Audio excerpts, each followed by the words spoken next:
True, one Bible version's footnotes accidentally created Christian Zionism, or was it funded to do exactly that?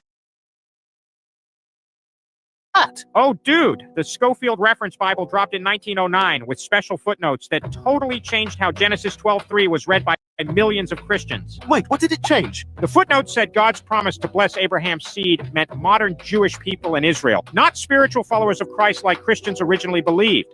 That's a huge theological shift. Yeah, and here's the crazy part. Critics say Oxford University Press, which published it, had Rothschild connections. John Nelson Darby invented dispensationalism in the 1800s, but the Schofield Bible's footnotes made it explode across America. It basically taught that Jewish people don't need Christ because they're still God's chosen, which traditional Christians called heretical. So, what's happening with this now? American Christian support for Israel is dropping, especially with young people. So Israel's government filed paperwork showing their geofencing churches and Christian colleges with targeted pro-Israel ads. They're literally tracking churchgoers to send propaganda? Yep, 100 years ago it was footnotes in Bibles. Today, it's ads that follow you after Sunday service. Same goal, newer technology. Are you noticing yet?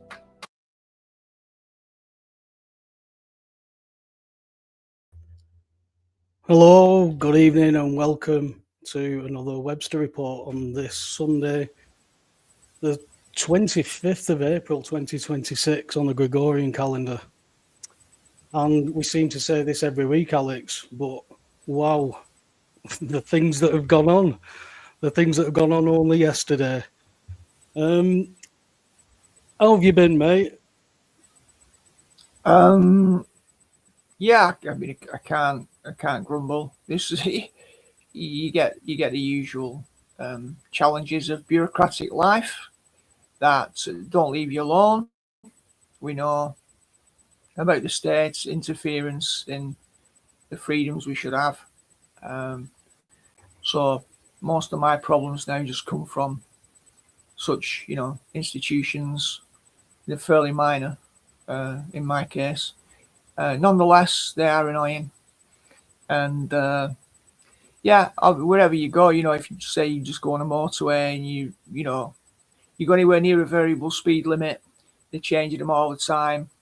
And if you forget yourself for 30, 40 seconds and there's a camera that there's no reason involved, it's just a crude speed trap that they dress up as, road safety and traffic management. So they get to write, should we say, the framing conditions of the narrative.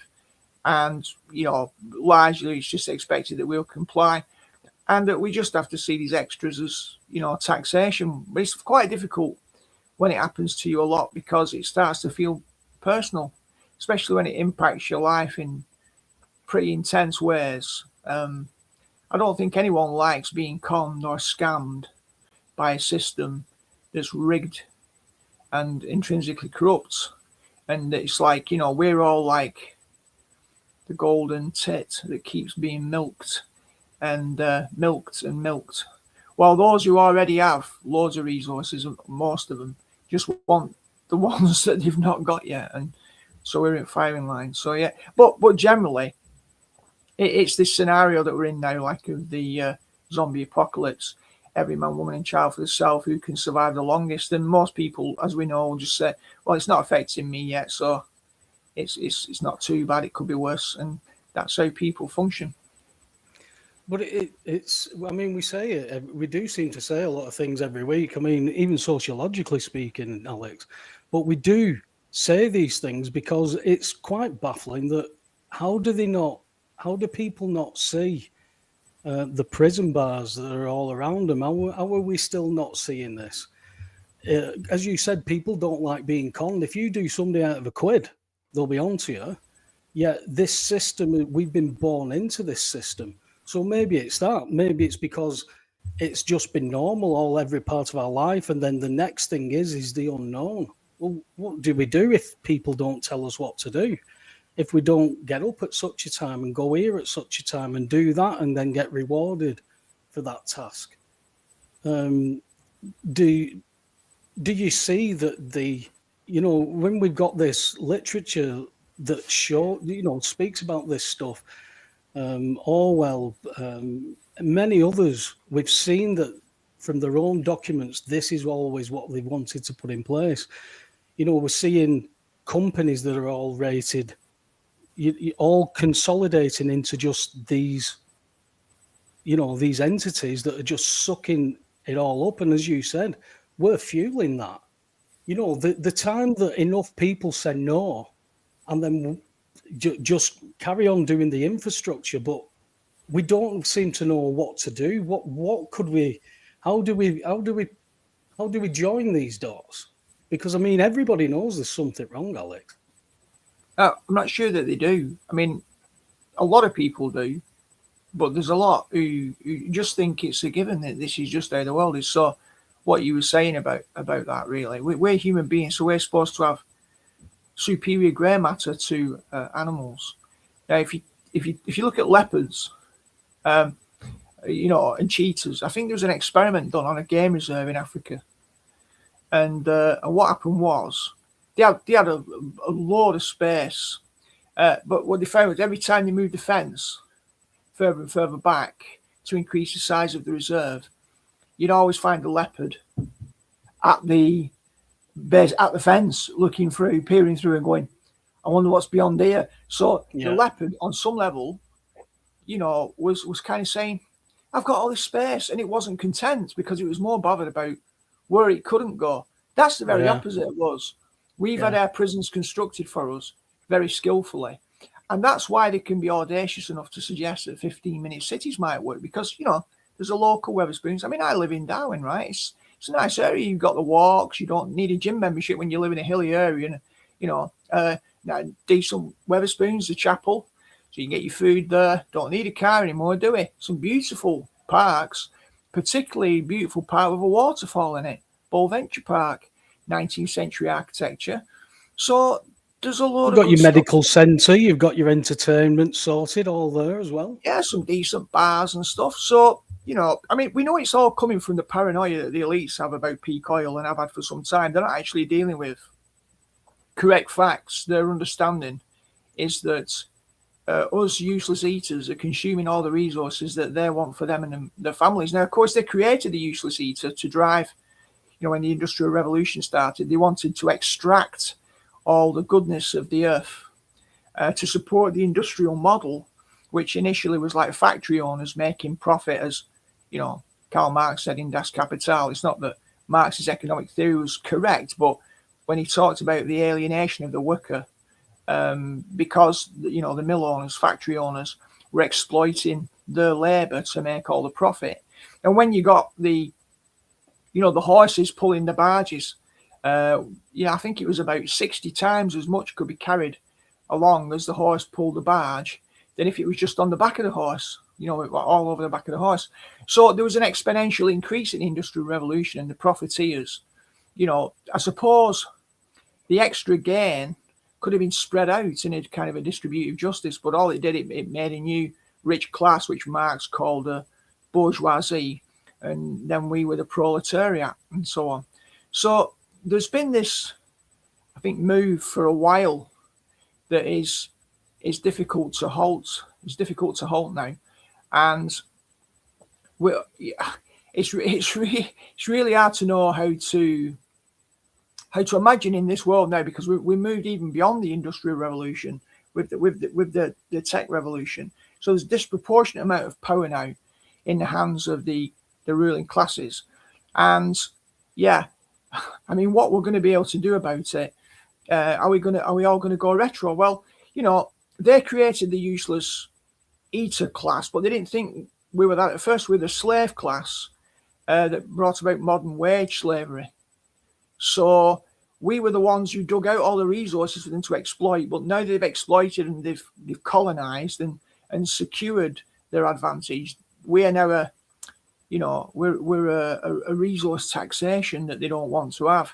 This is why they're trying to control us, because they think, well, they're using all the oil, they're doing this, they're doing that, everything's going to run out. That's not an accurate position according to the best up-to-date theory. Even theories of oil have changed about how oil's produced, that it continues to be produced, but they're still operating on the old model. So in theory, I suppose it's always been the scarcity model, hasn't it, that scared people. If we don't do this, you'll have to do without that. So that's how people somehow justify, having that, those entertainment systems and their way of life. Oh, I don't want my way of life to change. Yes, let's go to war. But people got wise to that. But there's always a trigger point. They weren't interested in any of the wars, the Americans. But, the Lusitania and then Pearl Harbor and bang, they're all involved in this. And we spoke many times after that Second World War, how much things changed with an education system. So now you had everybody on a farm, and for the first time you were starting from scratch, because you genocided so many millions of people in those eras. So you've lost information, you've lost skills, you've lost all kinds. Well, let's get just enough together. Who's all the engineers, who's all the construction? You pool these people together. You see it from things like the Thompson Local and Yellow Pages, how they pool people together for that area. If people can interact with each other, that would be their form of government. It's such a concept that you would actually do things for each other back and forth. Like, we've spoken to people who've been in communes, how they work, but it's such an outlandish idea. It just, you just focus it on it being cultish. But you've got all these resources that things like oil, when they say, oh, it's running out and it's been running out forever, just give us a few quid and we'll sort it out. We should have been wise to that.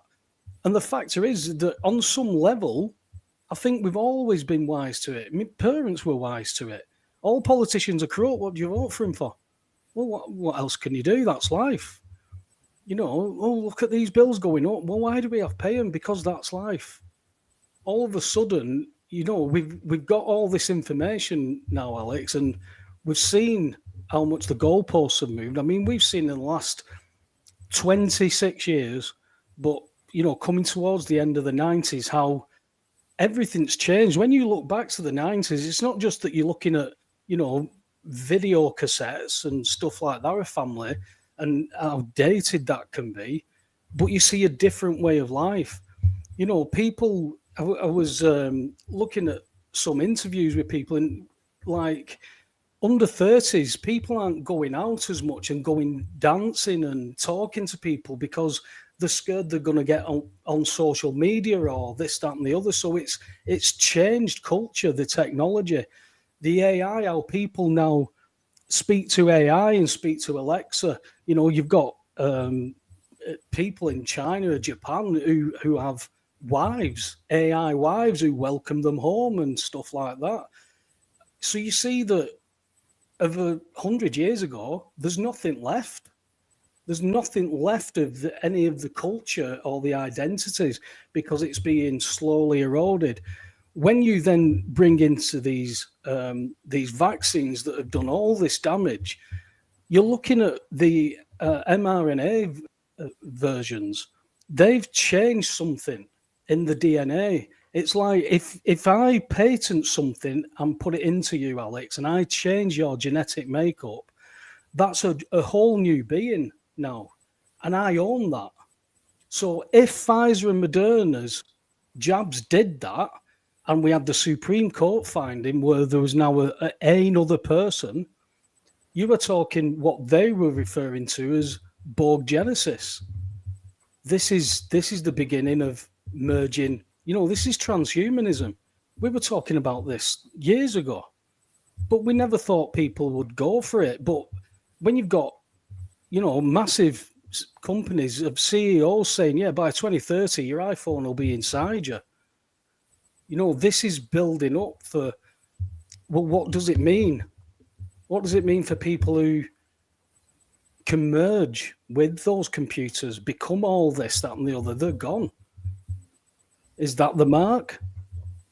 Is that where we're heading? Where all the digital stuff, all the great stuff that you want, if you still want to go to Benidorm, you need to start looking this way. I saw people take at least 2 jabs, 3 and 4, just because they wanted to go on holiday, Alex. And I don't know any of them who don't regret having it. Yeah. I mean, I just come back to that initial point about that touches on the prospects that we've got of really turning it around, because the bottom line, I think, is that stupid and uninformed policymakers make stupid and uninformed policies. Now, stupid's one thing. We can forgive people stupid to a degree if it's a condition that's inevitable. But uninformed, no. We're always saying do your research. You're not entitled to an opinion. Yeah. Now, absolutely. Look at elites, right? If they're operating just like us, just like the useless eaters, if they are operating with knowledge bases which are inaccurate, like peak oil, then they are going to panic, believing that that's factually accurate, and they will produce uninformed policies that become stupid because they fly counter to the facts and that are affecting everyone. We like to believe a lot of the times that the elites, the oligarchs, just hate us all, as if they're all psychopaths, and we can maintain that position if we like. But there's an equal position which might have merit also, which is that they themselves, being human beings on some type of level, are worried that the large number of people now, whether they create the issue or not, that large number of people are actually creating this drain. Now, that's not true. I personally believe that the planet is underpopulated, not overpopulated. But the reality is when people, again, common sense, stupid people, walk around cities, towns and built up areas, and they see an increase in population, not least because of migrants, but others as well, and they go, oh, this is really packed.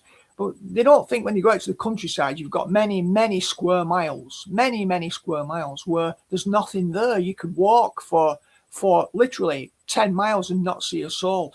So the world, but now they're saying, Alex, they're saying that those areas now are too white and too English. That needs diversity. I think your mate Zach wants all that kind of stuff as well. So you've got these towns that might only have a population of like 3,000 people, and they're taking in like 2,000-3,000 migrants. Yeah, it's bonkers. But these again, these are unfortunately stupid people who create stupid policies, because again, it's uninformed. For these stupid people, though. Say again, Paul. Who votes for these stupid people? Well, other stupid people, but the uninformed, because stupid people are susceptible. So, but it's like people are uninformed. You can forgive them, but you can't forgive them the fact that they're not willing to become informed.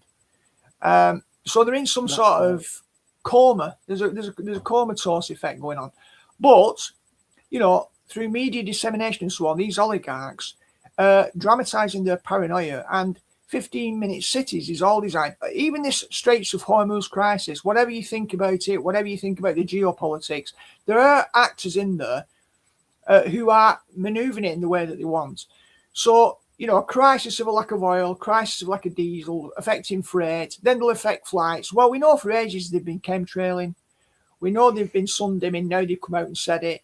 They don't want people to fly. They want people in 15-minute cities. It's interesting that these developments all support such a narrative. Yeah, we might have to introduce speed restrictions. So everything that they suggest that might be necessary to save because of fuel, because if you travel faster, then obviously your fuel economy goes up. So we'll ration you. It's all a part of a little tentative experiments, like with masks under COVID, to see what people will put up with. Now, we know in Ireland, they came out and said, come on.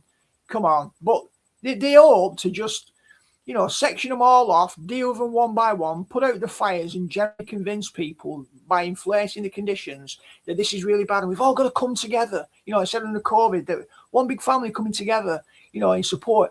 Just, 2 weeks to flatten the curve. Whatever propagandized soundbite is necessary to get people to comply initially, and then get the useful idiots and a lot of the useful eaters to support that narrative and shame those who smell a rat. So this is how they have to work it logistically. But it still comes back to stupid and uninformed policymakers making stupid and uninformed policies. And that gives a little bit of hope.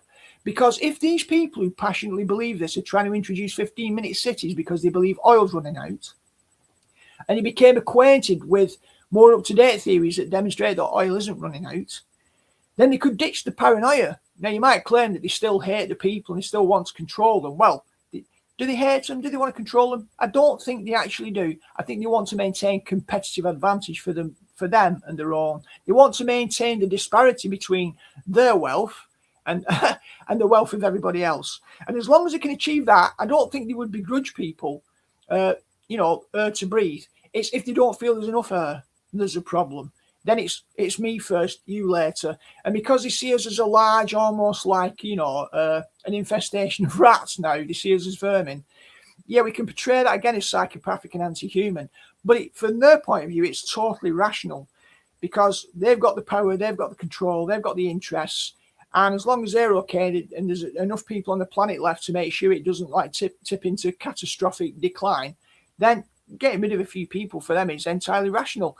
It's only like the same argument scaled up about us saying, well, we don't want migrants in to that degree because we're a small island and we can't sustain the infrastructure. We're just seeing that from a different angle, which is ours, and they're seeing it from their angle. which is theirs, but it's at a different scale. Obviously, we can see the validity of our own angle about the size of this country, if we're in the UK, and the massive effect that migrants have on the economy and schools and infrastructure. Well, they see it on a global level. And although, you know, the disparity is logistically greater because there's miles more of us than there are of them, the bottom line is they see us as an existential threat if they have a scarcity mentality. It's not just us that have that, and it's not just them that are trying to inculcate that into us. They also have it. So if we could correct their ideas, it's not impossible that the oligarchs could realise, hold on, it doesn't always have to be win-lose. They're trying to transition it with green energy. They're trying electric cars. The signalling's all there. You know, petrochemicals are running out. It's like all policies that are defunct are still running the show. Stupid policies. They've been saying that. They've been saying that all my life, mate. I've heard that rhetoric all my life. Yeah. You know, the ozone layer as well and all that stuff. It's they're repeating the same stuff. And, you know, when you're saying about these are policies, these governments that are creating policies, we spoke about it in Ireland a couple of weeks back, where there's a new version of the IRA that's defending women, children, the heritage, all that kind of stuff. Now that has been specifically created by policy. You know, and you've got, if we go along the stupid, voting for stupid, and looking at the things like the Green Party, of what the Green Party used to, you know, I thought it used to stand for being, you know, let's find a better energy than using all these kind of stuff.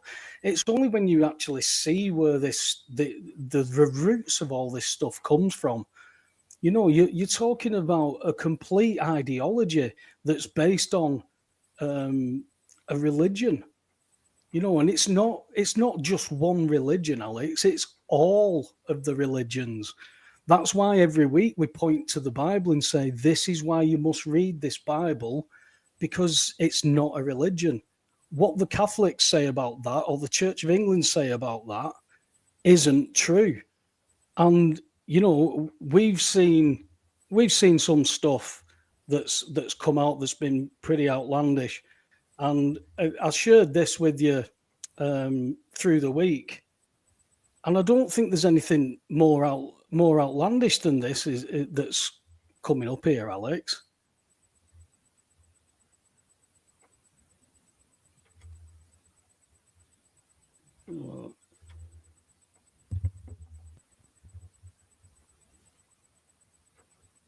Say now, but since I'm a bit dangerous, I'm of the opinion that we need a third testament,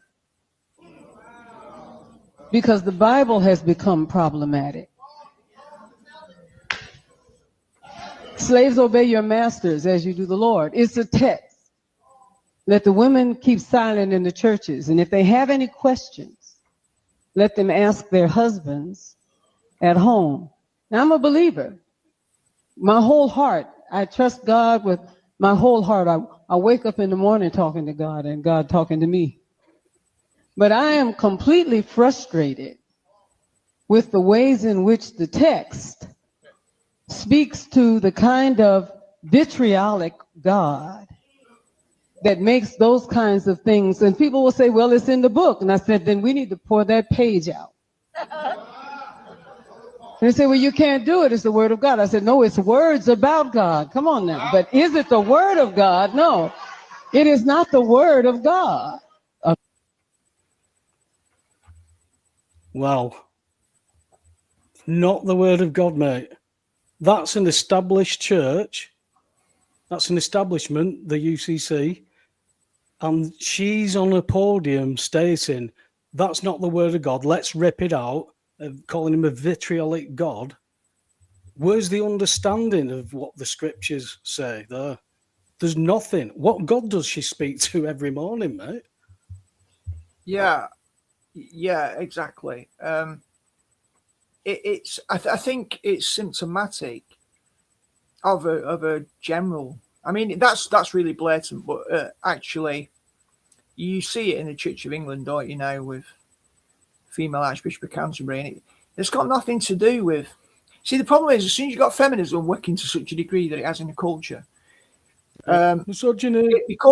it becomes a given, right? That whatever, because it's so self-important, feminism, it just says, well, everything that we name is true. By definition, feminism exists because everything that it says is true. And of course, all feminism exists to do now is to speak about oppression. Even though, particularly Western white liberal feminists have got a higher quality of life than they've ever had, more privilege, and they talk about male privilege, but then they have white privilege over the black sisters in Africa, to such a degree that many black feminists in Africa in poor countries call themselves womanist instead of feminist, because they try to say, yeah, well, a woman's more mature version of a girl or a female.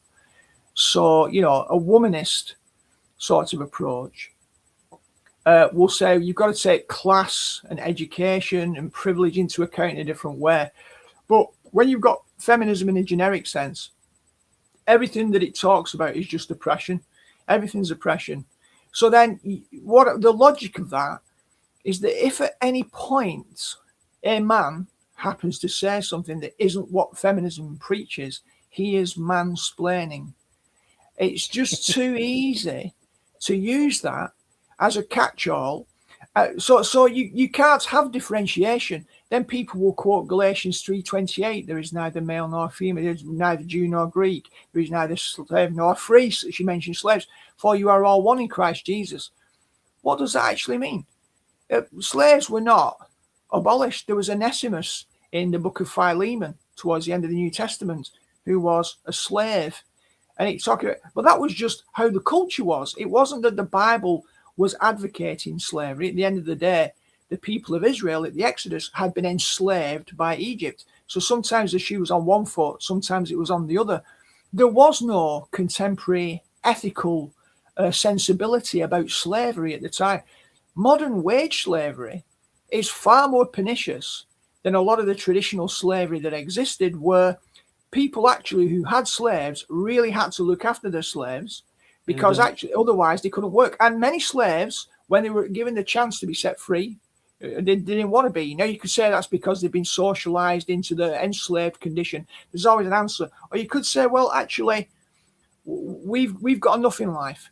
Problem is, modern ethical sensibilities talk about equality in such a way that everybody must be exactly the same. And what that does, it takes away from actual diversity. That's why they moved in policy in this country from equal opportunities, which it used to be, to equality and diversity, because they got critiques on equal opportunities. Yeah. And equality and diversity tried to rescue the equality notion by bringing diversity in. But those two concepts can't just be stated side by side, because diversity qualifies it. I can speak from experience, because when I saw diversity where people were going to be allowed to take a position or get a job because, you know, they need a certain quota of that. You know, we've even got now where I think the BBC was advertising for a job and no whites could apply for it because it was only for ethnics. Now, that wouldn't happen. That couldn't happen the other way around. But all of a sudden, this is being changed. When you mention about slavery, they used to build a life on that because they would have nothing else, but they learned to do something. They learned a trade. After 7 years, they could take up all the belongings and move off, but they've got a home. They've got a family. They've been married while they're doing that. It's not like they're whipped. We've got this belief is that the only slavery that we've ever been taught is white people taking Africans by force over to different countries. But we don't talk about the ins and outs, that, you know, the real in-depths. Who was really involved in this? Were black people sold black people to Jews? They were massive slave traders during those times. We had black slave traders who were coming to Ireland and taking them to the Barbary Coast. We're not taught these things. So we're being taught a narrative, and we've spoke before about if we only have a certain set of factors within a database for a narrative, what else can you pull on?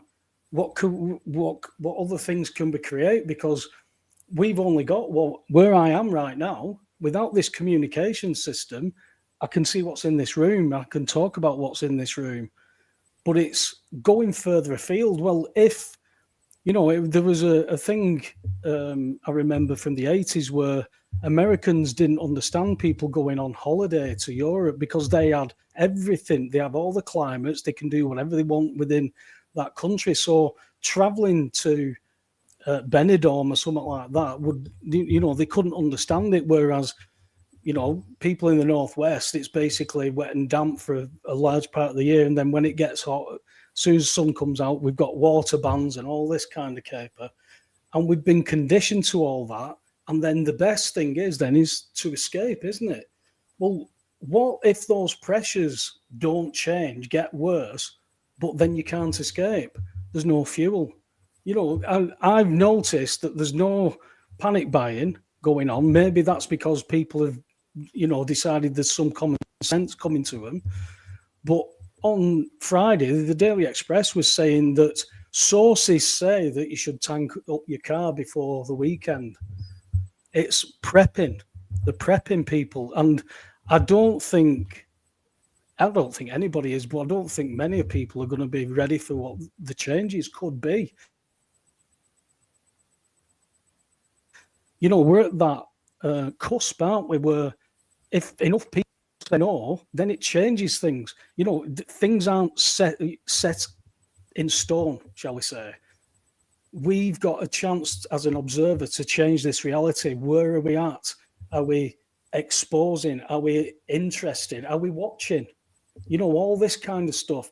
Because what happens if you're taken by surprise? I mean, how many people go through the same thing day after day after day? I've known, close people to me, they go through the same routine.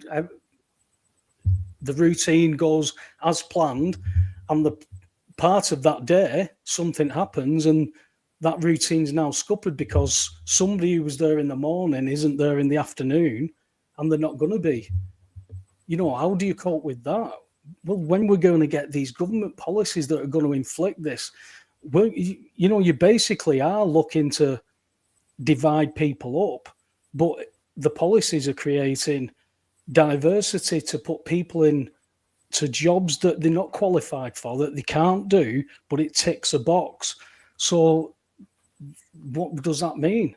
Does that mean you haven't got the best pilots flying you to Benidorm? Does that mean you've not got the best taxi drivers? What does it mean, diversity?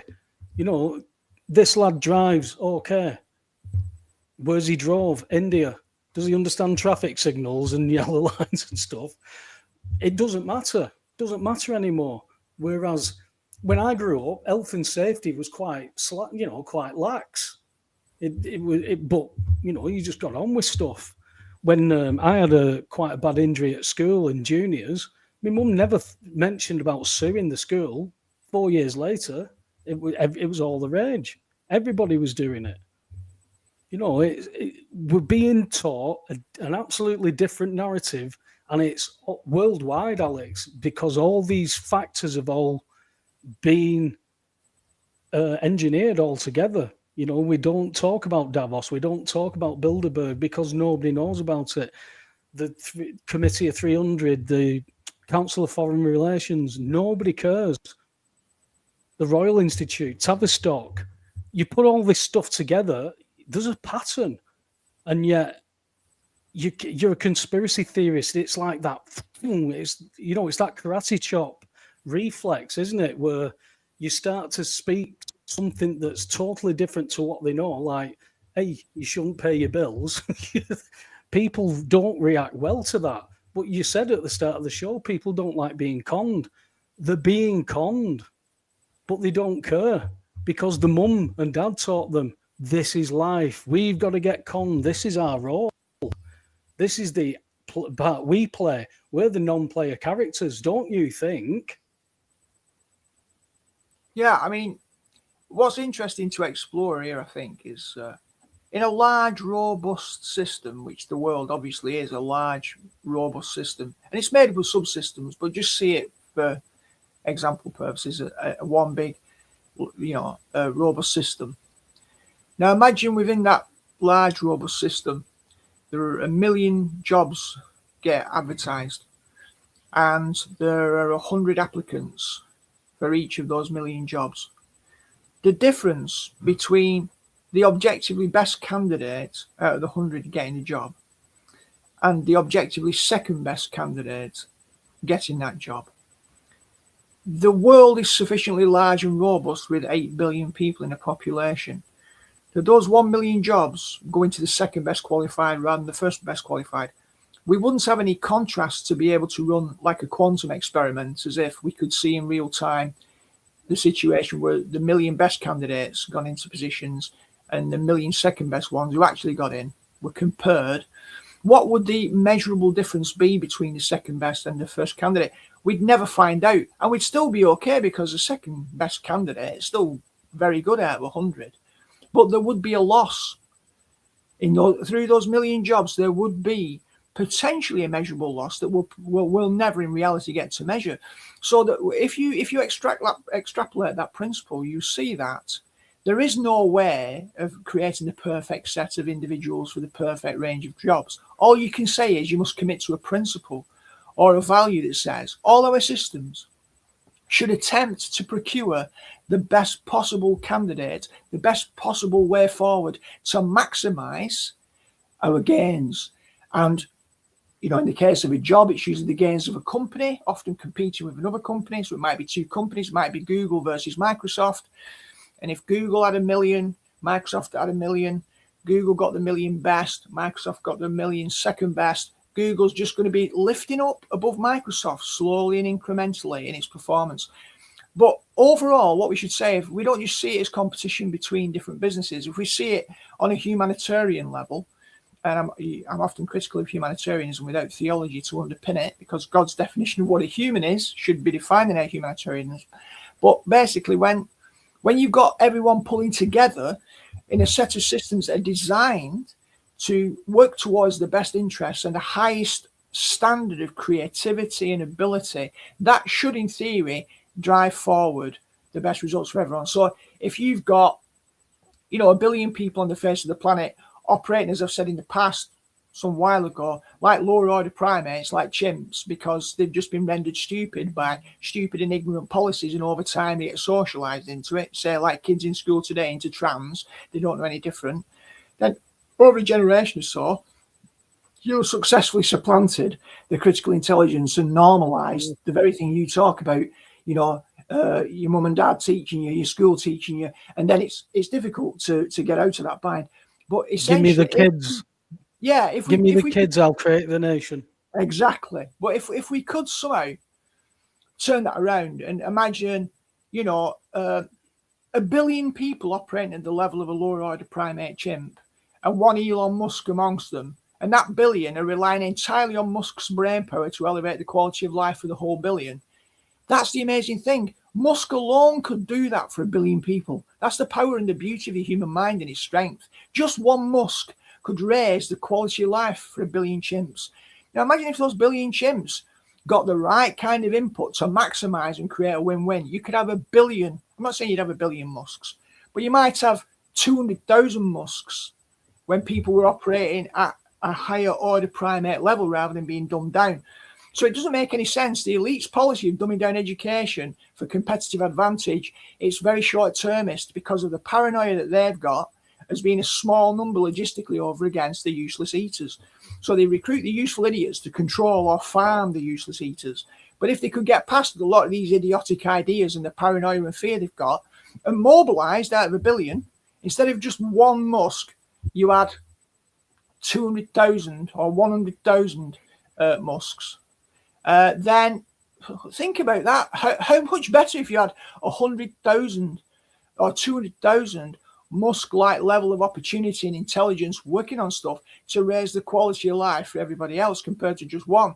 So what we could achieve together could be, well, to me, it's the blueprint that maybe God himself was happy to see come to fruition.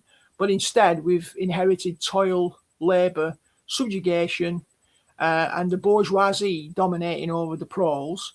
And the proles, saying, well, at least it's not as bad as it could be, because people compare light with light. They try and keep up with the Joneses. They kind of say, yeah, if I've got a better car than him, and I go on more holidays every year. And as long as people do their calculations in that way, which most people do, we have got a problem. And I don't see how we shift it. People have got to get committed to a vision of a win-win rather than a win-lose. Most people are operating zero-sum. I think it's been, like we said, policy. It's being designed that way, and the way they're implementing everything. We were discussing it earlier off there, with how the DWP now is a private company. It's not. It's contracted by the government. Well, if the people, the creditors, aren't recognised as them, those entitlements are then dished out as benefits. So if we're only taking the benefits, we're not getting the entitlements. We're only getting told what they say that you can have. This is why it's now causing all these issues, because we see people whose generations, whose families have paid in to this system that cannot function by paying it. Something's got to give, and they seem to be giving it all away to people that have never paid into this system and going after people who have, because they're there, because they've got the Mr. Miss Mrs titles, because it's all on their system. And if we're going to then put this into digital, and the companies that are being, we spoke about it, Palantir is part of this consolidation with Vanguard and BlackRock. We see this, it's like a creeping death that's almost come upon us. And with all that digital system, Alex, that data that Palantir hold under the Patriot Acts, the US government have access to all our data. And Scouse Oracle, on her page, she always talks about how this data is all of it is already in place.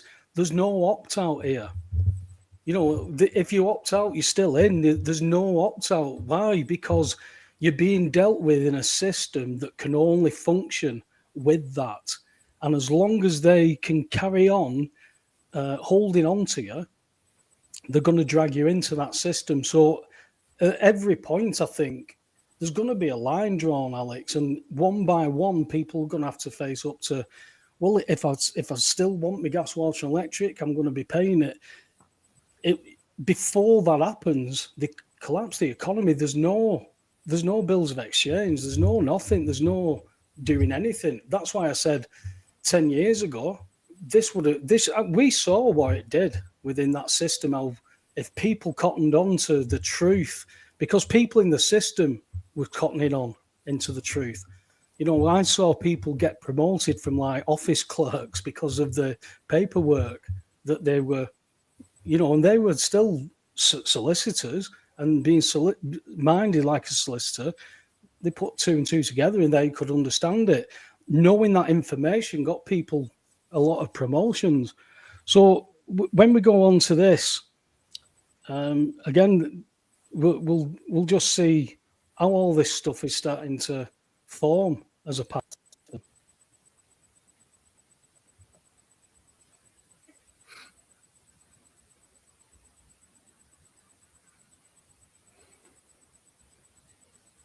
Travel logs into one analytical dashboard. So what does Palantir actually build? Their flagship tools are Gotham and Foundry, which governments and corporations use to integrate data at scale, sometimes across millions of records, to predict risks and guide real-world decisions. That sounds intense. It is, because Gotham has reportedly been used in counterterrorism and military planning, including by Western-aligned forces in the Middle East, to track networks and identify potential targets. Is that where the controversy comes from? Yes, critics argue these tools enable mass surveillance and opaque decisions because algorithms influence outcomes while the public cannot see how conclusions were reached. And the kill list?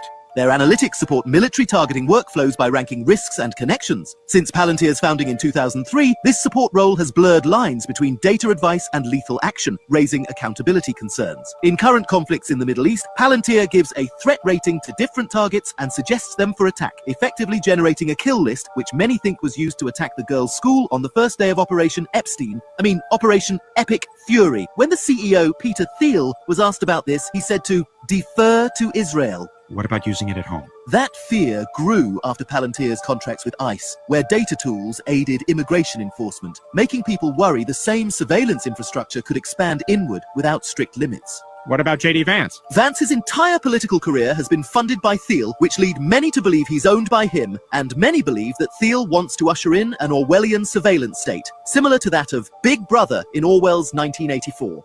A really weird coincidence of all this is that J.D. Vance was born in 1984, which is probably nothing. However, Thiel is known to use media like The Lord of the Rings to name his companies, and it is not out of the realm of possibility that he has some form of symbolism in mind when picking Vance. Man, that's freaking heavy stuff. I just hope our names are touching on the kill list. Are you noticing yet? So they want to deal with your NHS data, that because you've used that system, you know, you book a doctor's appointment, no matter what, that information is not yours anymore, because they want to quash this everything. There's any idea there's anything private, that's it.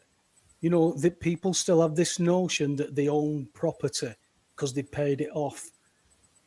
Under that presumption, Alex, they don't own anything. And because they don't understand what they've done, they're just going to go along and be dealt with.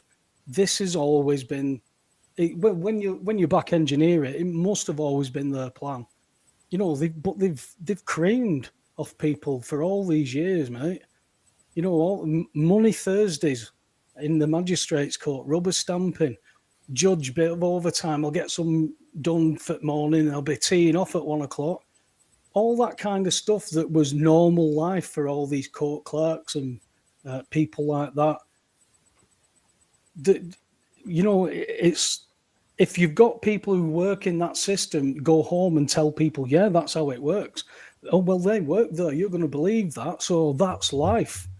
And again, we come back to, where do we get our information from? What do we actually understand about ourselves?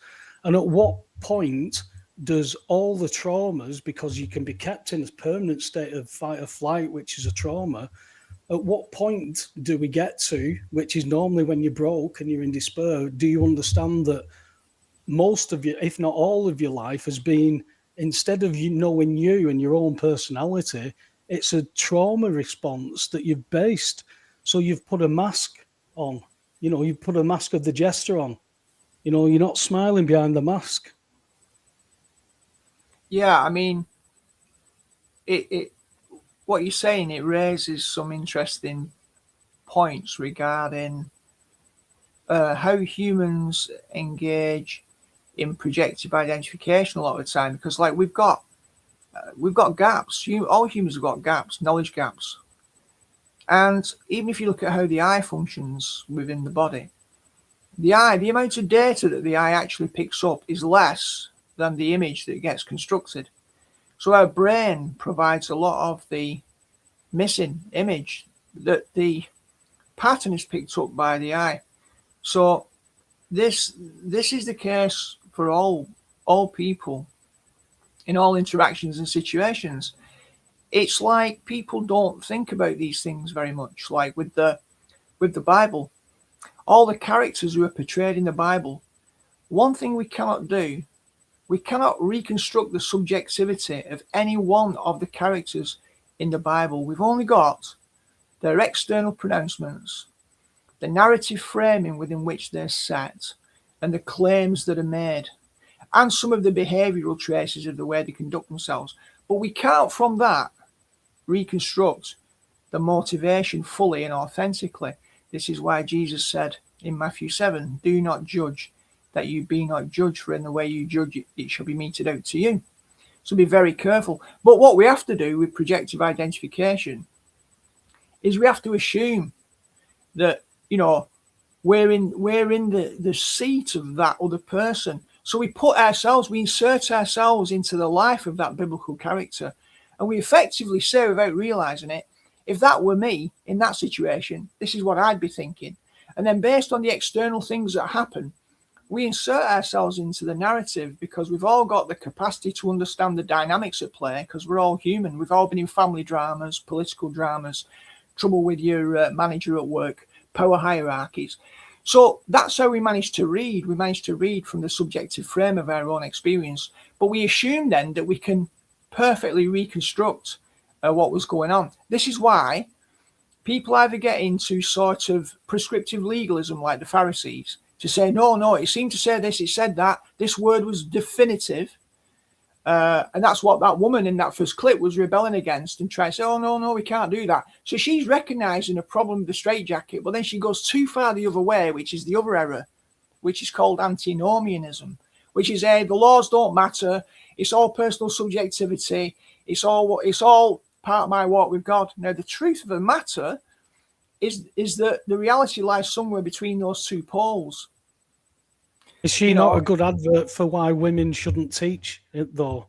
If she can come to that conclusion and she's reading the scripture, that is way off. You know, that's not just the odd thing. That's, let's rip this Bible out. Let's rip this page out. That's not the word of God. Yeah. You know, what are you left with? If that isn't the word of God, we've said a few times, if that isn't, it doesn't matter. Nothing matters, because that's the only thing that's different that's to the rest of it. I would tend to agree, right? But the problem with that argument is, of course, is as soon as you find a man who suggests the same, that argument goes out the window. So the fact that she happens to be a woman may well be proof of what Paul was claiming about why women shouldn't be in that position, presumably because of some tendencies they've got to be emotional and therefore maybe reactive and not stop and think. So yeah, but even then we have to reconstruct what Paul's motivation might have been when he said it. Because if you don't do that, the feminists will come in and say he was just a male chauvinist bigot. He was just part of a patriarchal society and was just expressing the cultural values of the day. That's why we can justify rewriting it now, because the culture's different.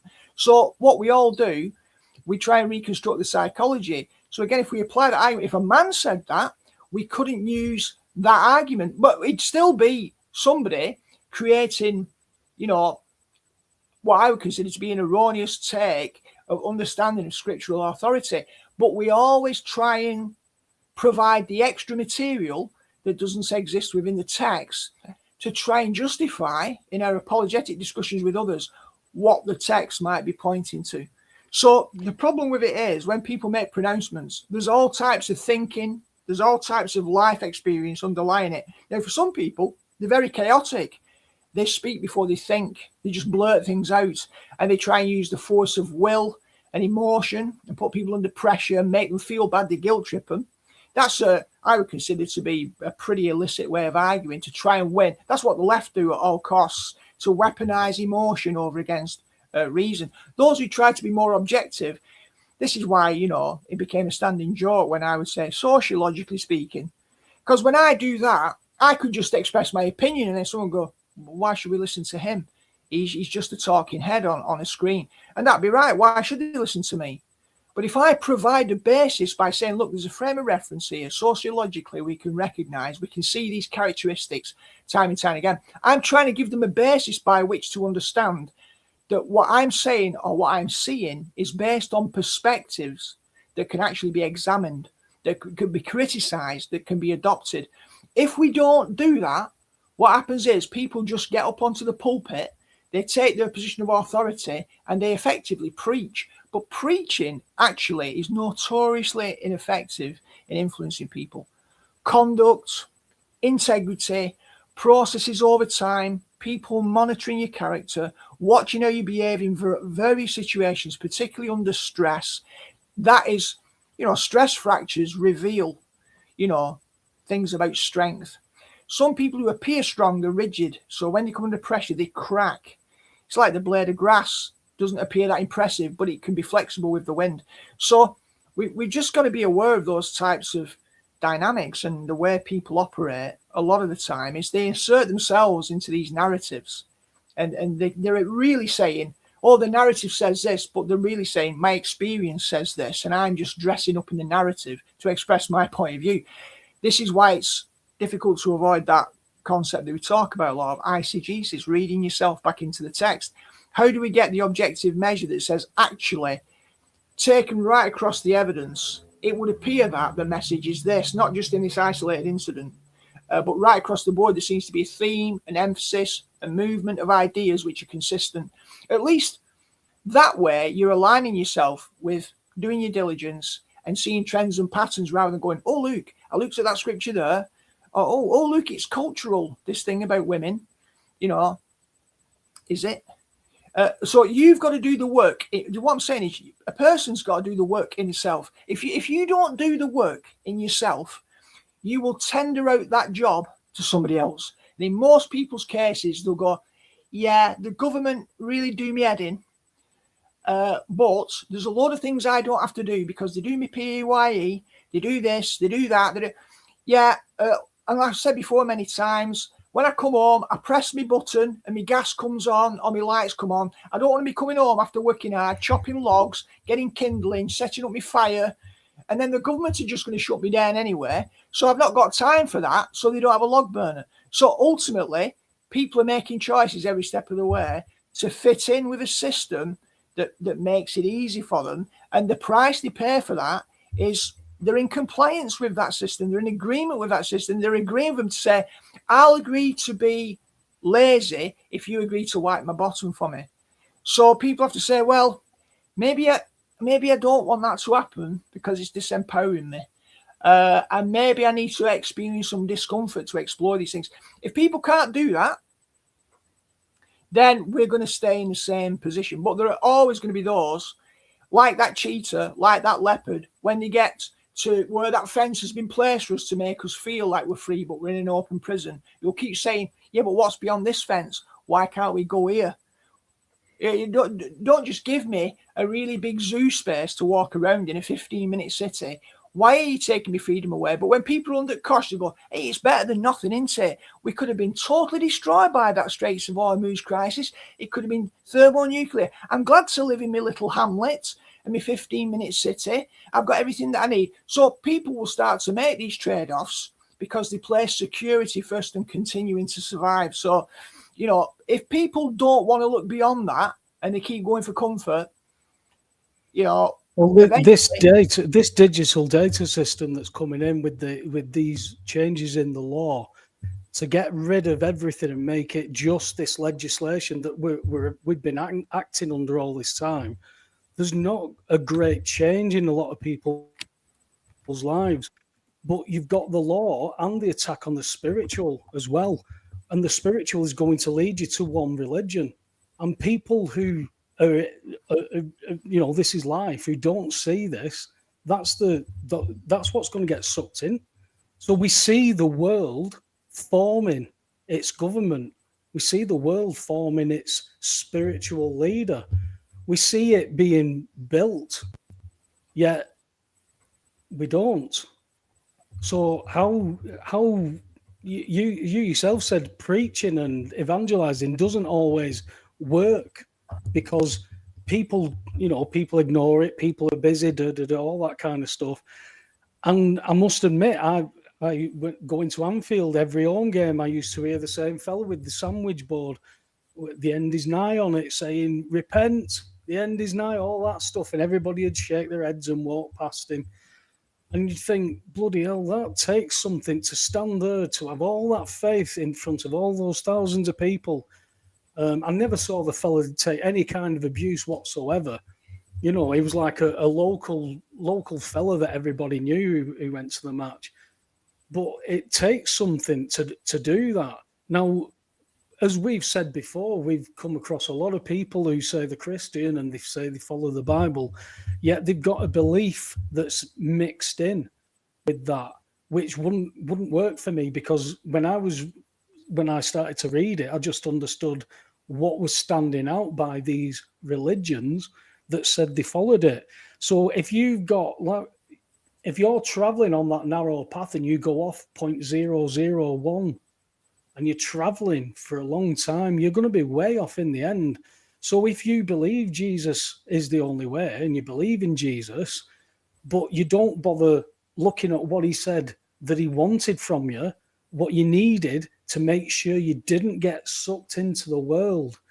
And if you don't know that you're being pulled into the world, or you don't know that you've ever been in the world, there's going to be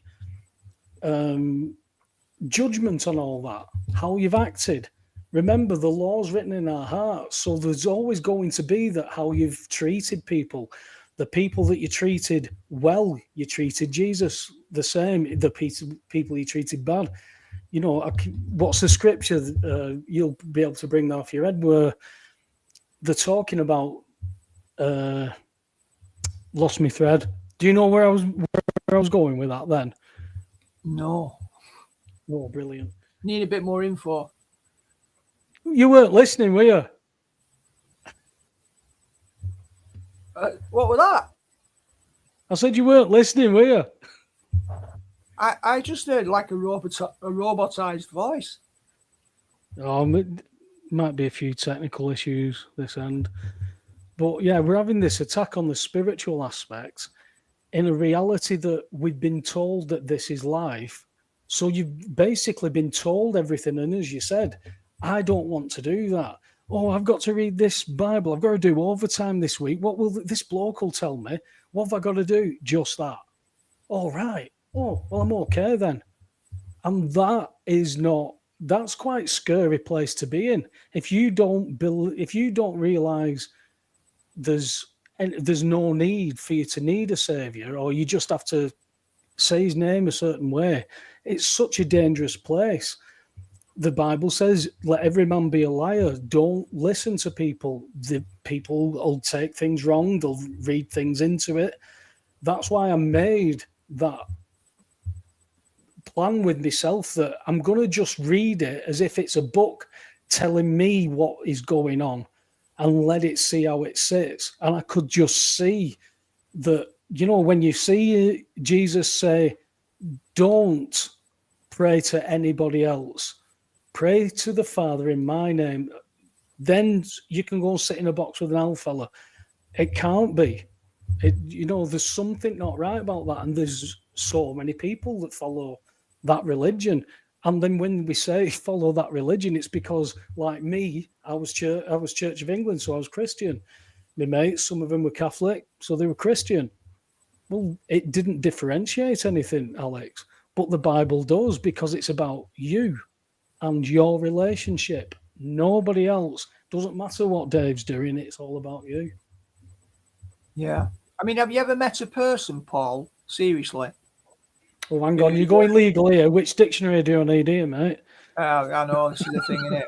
We can't use certain words that just refer to another human being walking around, and it's like, oh, you can't use human. That means monster, mate. You can't. Yeah, exactly. It's just a man or a woman, living man, living woman. Can't just say a man or a woman. It's got to be living, not a dead entity. Oh, you can't say man. You can, is there a male? Is there a female? There you go. But I think the thing for me is, have you ever walked around and encountered anybody who does not encounter problems and challenges that they have to solve most days of their life? No. And how often do those people repetitively come back to the same problem that is intractable and doesn't go away? Yeah. Some problems are solvable, and we have to work hard to solve those that arise, and we solve some of them, and others are more persistent. And it's not that we don't have some good experiences, and that you can't choose to focus on some positive experiences that give joy to your life. But I've never yet met a person who doesn't face fairly consistent types of challenge, either repetitive, maybe even continuous, or new ones cropping up. Life throws these things in your direction. Now, if we were successful in solving our problems as soon as they arise, they probably wouldn't be problems in the way that we normally classify problems, because we tend to have a view that problems are things which are sufficiently taxing that they make us wrestle and struggle in order to overcome them. Now, those experiences are not pleasant. We wouldn't ask for them, but they enable us to gain experience. If you always have a smooth ride, it's like the elites born with a silver spoon in their mouth. Money can pay for everything. I don't need to go out and weed my garden. I've got a gardener. I don't need to serve my own food and go out. I've got a butler. So then, if you don't have those experiences that you fantasize in your wet dreams, it would be great that you didn't have them. You actually infantilize yourself. But the opposite of that is when you have to face these challenges, albeit that they're unpleasant at times, persistent, annoying, they can drain you. By wrestling with them, we have gains. And this is where Jacob wrestling the angel, the Old Testament, particularly Genesis, the patriarchal narratives. We don't get that in the New Testament. We get more teachings. We get more stuff briefly describing what Jesus did. I was even noticing this morning that I was reading a part of Leviticus, and it was talking about that no imperfect person, and it was talking about stuff like some ouch moments, like no man who has crushed testicles. I'm thinking, flipping heck, was that a common thing? Yeah, we're not just talking eunuchs. Whoa, look at the bloke with crushed testicles. He can't go into the assembly of the Lord. But what it was doing, joking apart, is saying lepers, lame people, blind people, deaf people, a person with a withered limb must not go and in any way, in a priestly situation, offer the food of the offering, but they may eat it, provided it's not certain types of uncleanness. And some people go, well, this Old Testament God, very prescriptive. What's all that about? What it's to do is to illustrate that we're all imperfect. Now, in that sense, it's physical infirmities that reflect the holiness of God. So God's the creator, and he's perfect, and he creates us, and we're limited. But then we have these afflictions, and you can say it's because of sin, or you can say it's because we're finite and limited. But we're subject to time, decay, and process, and ultimately we're compromised. And then God says, well, although I created you in the beginnings of the problems, now, if you're crippled, blind, lame, leprous, crushed testicles, you can't actually enter into the assembly in this way. But then I was looking at the gospel. It made me think when I read it. It reminded me of the Gospels in the year of Jubilee, what you see reflected in Isaiah 61. And then Jesus quoting it in the synagogue saying, now this moment is upon you. I'm proclaiming this year of Jubilee. So that's in reference to Isaiah 61. But also then, if you look at some of the miracles that Jesus did, he healed the lame, he healed the blind, he healed a man with a withered hand in the synagogue on a Sabbath. And it looks like what Jesus was doing in those accounts was reversing what was really clear in physical imperfections, which meant you weren't acceptable. You couldn't offer an acceptable sacrifice. It's like everyone would have to have been rejected because they were imperfect. And Jesus, even before he died, to atone for all those things, he lived showing, yes, I'll heal the man with the withered hand. I'll make him whole again. Something he couldn't do for himself, the blind man, the lame man. So Jesus was reversing all these aspects of law. And it wasn't that those laws were wrong. It's that they were symbolic, that it were being enacted in the culture so the people of Israel understood, look, the criteria by which you could be acceptable to God is precisely very few. There's going to be a nocturnal emission. The woman's going to be on her menstrual cycle. She's unclean. This has to be outside of the camp until you're purified. And people go, what's all this rigmarole? What a finicky God. But it was symbolic. God was showing that nowhere under our own steam are we ever going to pass muster. And then Jesus comes along, reverses all of it, proclaims in the synagogue at the start of his ministry, Isaiah 61, I've come to proclaim freedom of the captives, recovery of sight to the blind, to proclaim the acceptable year of the Lord's favour. Jubilee was a time of cancelling debts, and it was largely land debts at the time, but debts, sins are debts to God. So he's cancelling all of it, but fulfilling the law, dialing it all back. So if we've got these problems, we might not be lepers, we may not have crushed testicles. At the end of the day, the reality is we still have problems. Jacob wrestled the angel. We get these little teachings coming through about the gospel in the New Testament. We get the stories in the Old Testament. We get the stories about Jacob wrestling, struggling, that all night, won't let go. Has to solve his problem, won't let go till the angel gives him a blessing. Originally, he was the supplanter, Jacob, the deceiver. And in the end, God renamed him Israel because he persevered. So with these problems, they build character in us. If we just want that silver spoon experience, if we don't want any of these challenges, we'll just atrophy. We'll just, whatever. And that's what most people are trying to do. I want to have this good experience and that good experience. I don't want to have these bad experiences. And ultimately, that's where the tyrants are road for us. You know, we can't make it under our own steam, but by being subjected to these experiences and worn down, we have to demonstrate how badly we understand that we can't solve our own problems. We've still got to try on a day-to-day basis. But then what do you throw yourself upon? Whose mercy do you throw yourself upon in a world of problems? If it's yourself, it's probably not going to have a happy ever after outcome. So day by day, the difference is those who seek to place their trials in the hands of the one who made them. And if you can walk with God because of what Jesus did, that's the difference. Those who haven't got recourse to that, what are they going to do? They're going to face the problems every day, like Groundhog Day. And are they ever going to get past it? They've got to decide for themselves. Well, as I said, that you've got the two perfect attacks. People don't know who they are, what reality they're in, other than what they've been taught, how to act in that reality. As you said, a lot of people were taught not to think. You know, I think that from my generation, there were people who just had common sense. And it's something that I've certainly seen a dip in it. Now, if you've got the likes of Palantir just bringing all this data in and using it, as they've seen worldwide, where they're using it for ICE to get rid of immigrants, well, wouldn't Hitler or Stalin have loved this kind of data? And they don't need to do it clandestinely anymore, because people have it on the phones. They're always listening, and it's always part of the terms and conditions that nobody seems to bother with.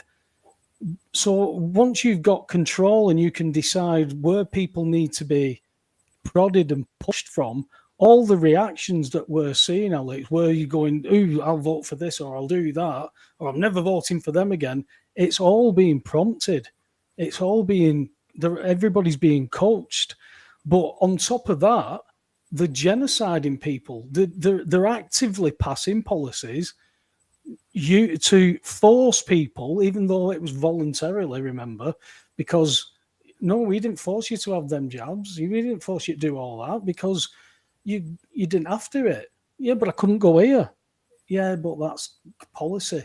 You know, all of a sudden, you see all this stuff tightening up. We saw Monsanto doing these seeds that would yield one crop, and they were selling them to farmers, and the soil was becoming so acidic that they associated with the spraying that Monsanto just so happened to have this patent of a seed that would grow in highly acidic soil, which is GMO.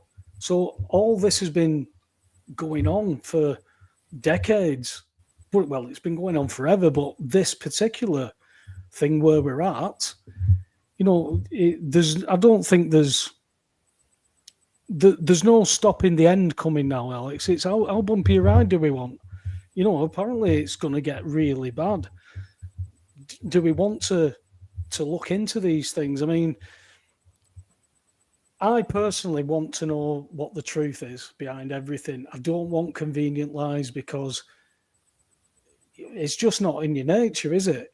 I mean, no. Who wants to be lied to all the time? Normally that's a shocking thing, but these people are lying to our faces and laughing about it while they're doing it. And like I said, it's not just the vaccines. They're attacking us through air, they're attacking us through water. And then you've even got where all the stuff that they've passed into the food. We've always known for a while that we eat food-like products now. But what about when stuff is being put in now? Things that are legal in America are still, even though it's becoming less frequent, still illegal in Europe and England, Britain. But what companies own these? We know it's Vanguard and BlackRock. Wait, why is one of the deadliest herbicides still legal in the U.S.? Because, Father, paraquat kills weeds fast, but it also kills people fast, and regulators decided farmers mattered more than human safety for decades. How dangerous are we talking here? Absurdly dangerous, Peter, because swallowing even a sip can destroy lungs, kidneys, and liver, and doctors still have no reliable antidote. That's horrifying. Here's the worst part, Fat Man. Paraquat works by creating reactive oxygen species that rip apart cell membranes, and in humans that causes irreversible pulmonary fibrosis, meaning lungs scar permanently, which is why case fatality rates reach 50 to 70% in poisonings documented since the 1960s. So why hasn't it been banned everywhere? Because agriculture lobbies pushed back, even after the EU banned it in 2007 and China stopped domestic use in 2016, while US use continues on soybeans, corn, and cotton. Man, that's freaking messed up. If a chemical is linked to fatal poisonings and Parkinson's risk with no antidote, the question isn't weed control, it's why human lives were ever the trade-off. Are you noticing yet? Are these policies, mate? Should we Yeah. be concerned? Well, yeah, clearly. Then why are we not? What's going on? Because people are obviously not watching this kind of reel. I mean, it's interesting, you know, to ponder what they are watching. You know, what are they watching? What are they doing? Most people are in a Netflix moment when they finish work.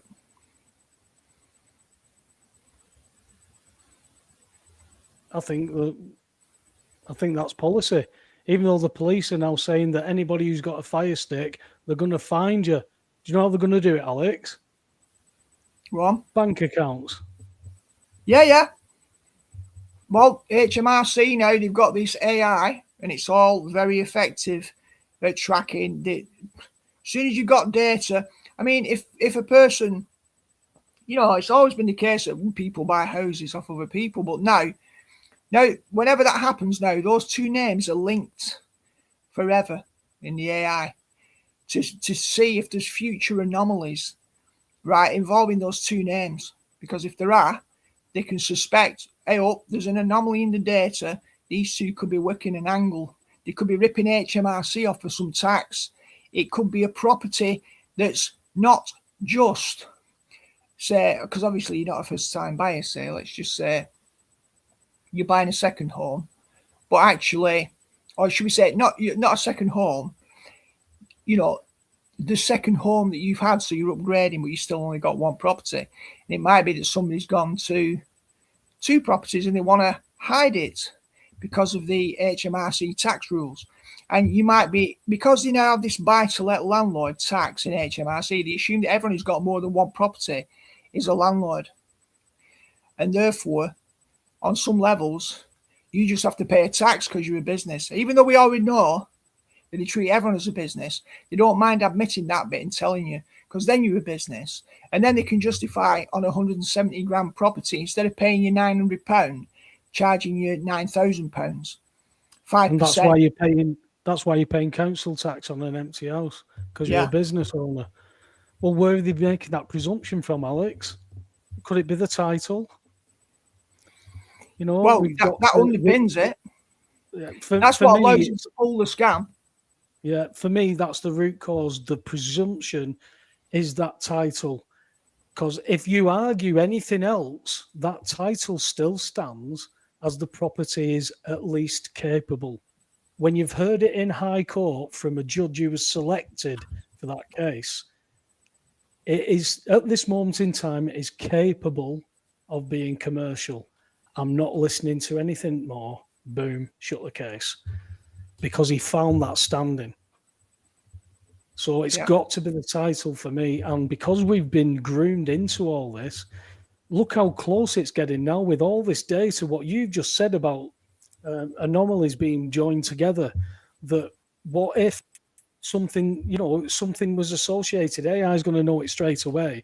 And if that AI has been loaded, protocoled to a certain way of thinking, which is to, mine all this stuff, all of a sudden with data, not only the data being harvested, you've got facial recognition where wherever you go, it's going to be able to tell, women will go out and it'll be, say, like Sandra, 42, divorced, 38 double D. All this kind of stuff is going to be monitored. That is ridiculously bad. How are people going to buy into that? They're going to make it look good. They're going to make it look okay, or make it look that it'll stop bad guys. I don't know how people keep going along with it. It's not like these are little things. You know, my uncles went to war to stop what's going on here, Alex, and people have forgot because history gets erased. You know, we've seen empires that have been obliterated, and you know, if you go to the Hittites, you know, up until quite recently, they didn't know. They thought it was just a myth in the Bible. Then they found all the evidence to show what they were, you know, and it's unreal the amount of information that has come out in the last 70, 80, 100 years. And when you start to look at how this data is then educated to people, it's completely flipped. So we've got that absolute inversion of society. So we've got the law being inverted to man's law, that has nothing to do with God, and we're all been groomed to tilt that way. And then all the spiritual side's been dragged over as well. But then it's been dragged back over time, and instead it's split down the middle now, and you've got a massive chasm either side that just takes you going, hey, it's all fun and great, look at the lights, it's great, to, oh, this isn't what I signed up for.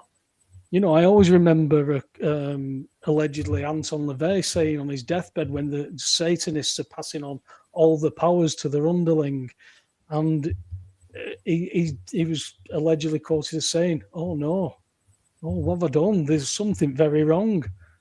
And he went, wonder what it was. I mean, I've often wondered why, if they believe that Satan is this powerful then there must be an opposite of that. And, you know, everything that I've researched and looked towards Satan himself and all the underlings and the demons and that, it's always not been really a good thing.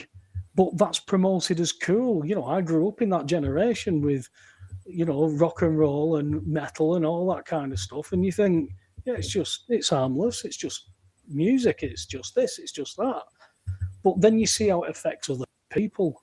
You know, we saw it with the Beatles and all that. That was never been seen before. So you knew the psychological impact that the Tavistock 50 years earlier was already, you know, putting in place after 2 world wars. Yeah, absolutely. So, I mean, it still does come back down to what we can possibly do about it. And, you know, people are not really, they're not geared up to come together. I saw that probably at the back end of 2020, which I think I've spoken about before. And, you know, people are in their separate silos, trying their own, you know, like, I think with the Light Truth paper, there was very much, you know, a particular culture. And so I don't think we're still in a position where we're coming together very effectively. And, you know, is that the answer for people to come together in a planned sort of way? I mean, I think I mentioned in the past a guy called Michael Polanyi, who was kind of prominent in the early 70s, talked about the distinction between planned social orders, of which Marxism, communism was one of the big attempts to impose on everybody a model of equality, which still wasn't equality, because as we know, some people are more equal than others. The ones implementing the policy would still have been very wealthy and privileged, but imposing that on everybody else.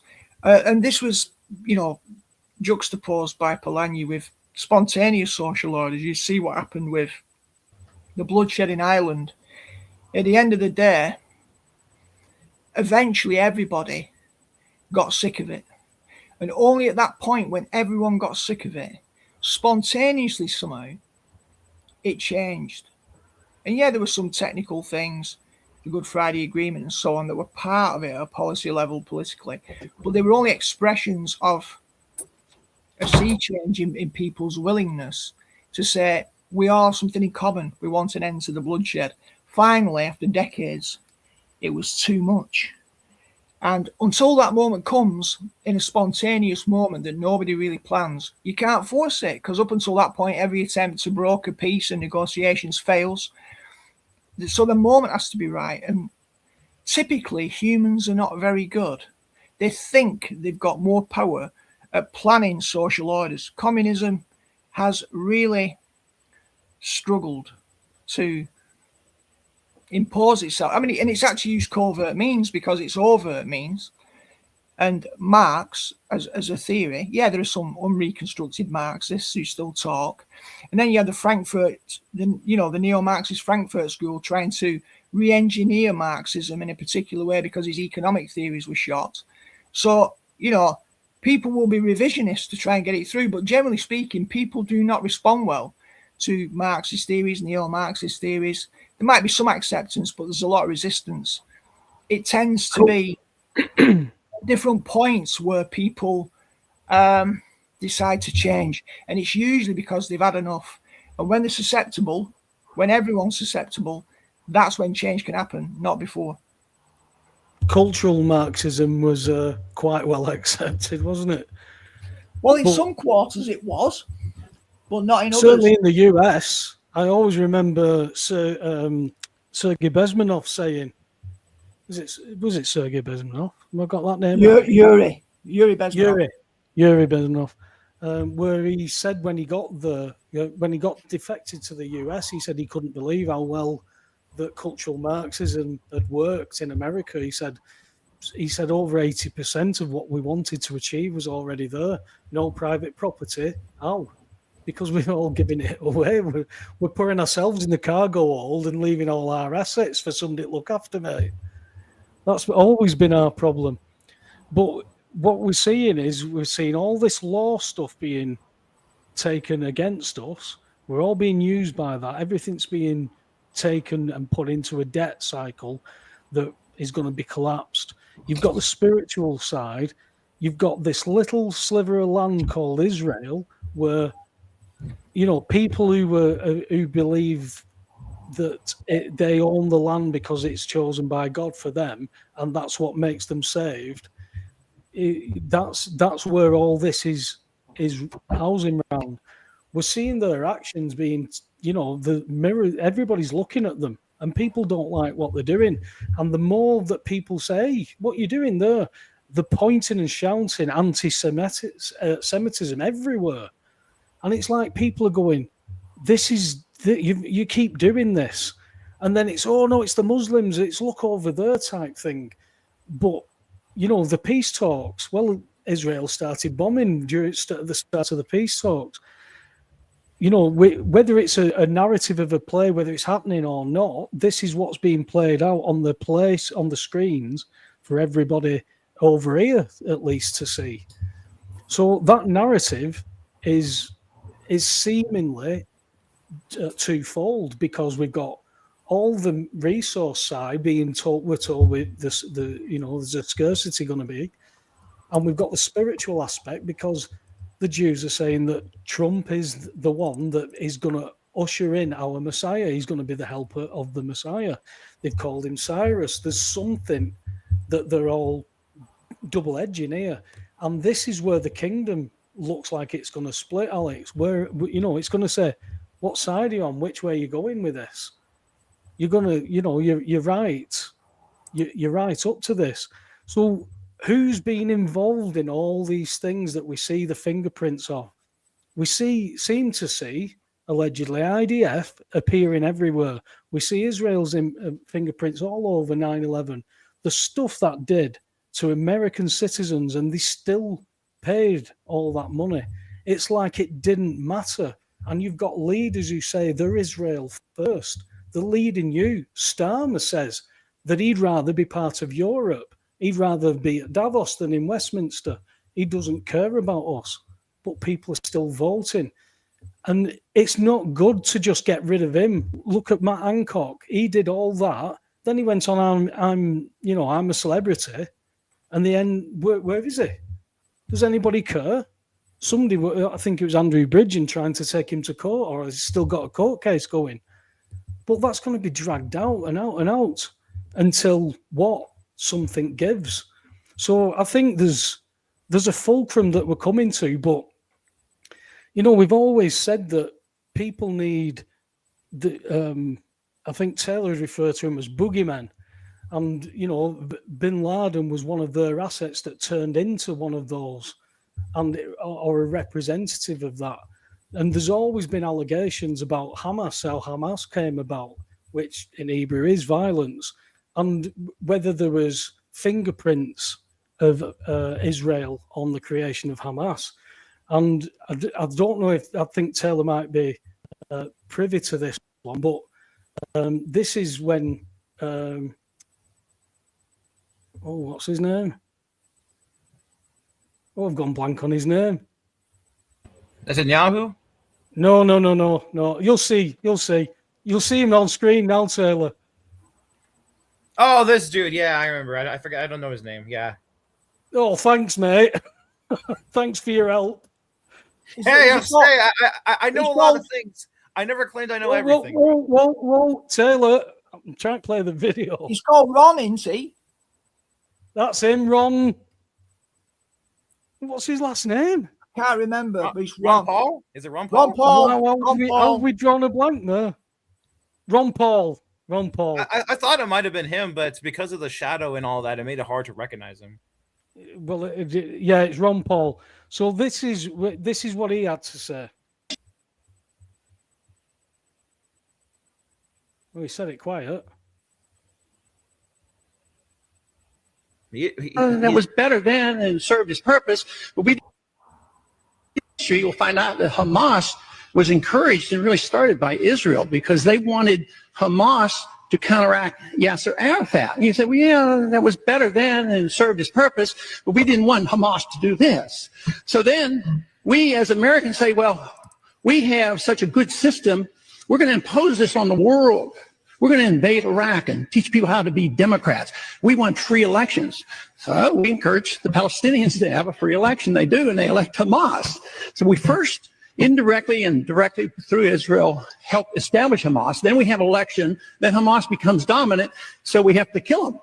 You know, it just doesn't make sense. During the 80s, you know, we were allied with Osama bin Laden. And we were contending with the Soviets. It was at that time our CIA thought it was good if we radicalized the Muslim world. So we financed the madrasa schools to radicalize the Muslims in order to compete with. So we see that the history behind all this stuff. We see fingerprints. We see patterns everywhere with this stuff. And if the same things keep happening, then we've got to look at them. I mean, your view, Taylor, would be that, yeah, we're all looking at Israel, but we're leaving them till last, aren't you? Well, I mean, I would say that that's happening right now. I mean, it's like I said it might have been last week or the week before, how the Gaza, the fake war in Gaza completely crippled Israel's reputation in the West. And now we have this Iran thing, which is clearly being used for the purpose of exposing how Israel has been manipulating our foreign policy, particularly in the Middle East, going back decades. Because first, you couldn't start with that because people still liked Israel. They still had like a 90% approval rating. But now it's like what, 30%? Even the evangelical boomers are turning against Israel. And so, you weaken the snake, you weaken the head of the snake, and then you start, skinning it. Basically, that makes sense. It's actually been coming out this week. There was a reporter that was saying how badly Christians were treated in Israel, where they boast that Israel is very diverse with that, and yet, the statue of Jesus on a cross his head being sledgehammered by an IDF soldier. Even Netanyahu seemed to think that was a little bit too far, that getting out, because that is truly what these radicals think of Jesus. What the Talmud says about Jesus and his mum. It would offend quite a few people, Taylor. So again, if this is all part of this narrative, I mean, we've got a major issue, haven't we, that's happened yesterday, Taylor? Well, okay. Because I've got a. I'll tell you what. This one made me smile. This one made me smile today when it came up.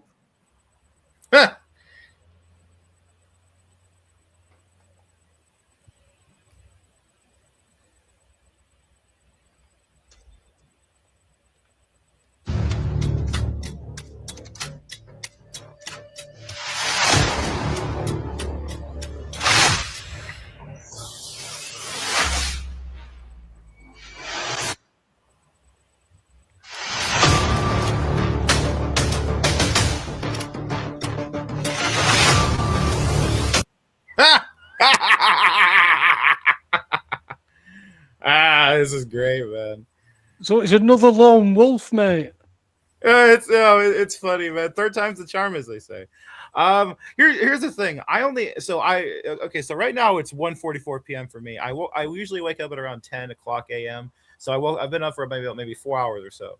I actually did not learn about this third quote unquote assassination attempt until this morning when I woke only a few hours ago. So I haven't even bothered looking at it yet because I've been busy doing other things. As soon as I heard, I'm like, oh, another psyop. Wait till you see the camera angles. It's quite farcical. You can hear the gunshots, alleged gunshots, and then you just see, allegedly. Yeah, and then you just see a lad wrapped up saying, "This is him. We've got him. Don't worry." But Trump has said, "This is why we need the White House dance hall doing quicker." We need the what now? You know, they're doing the what they call it. The renovations?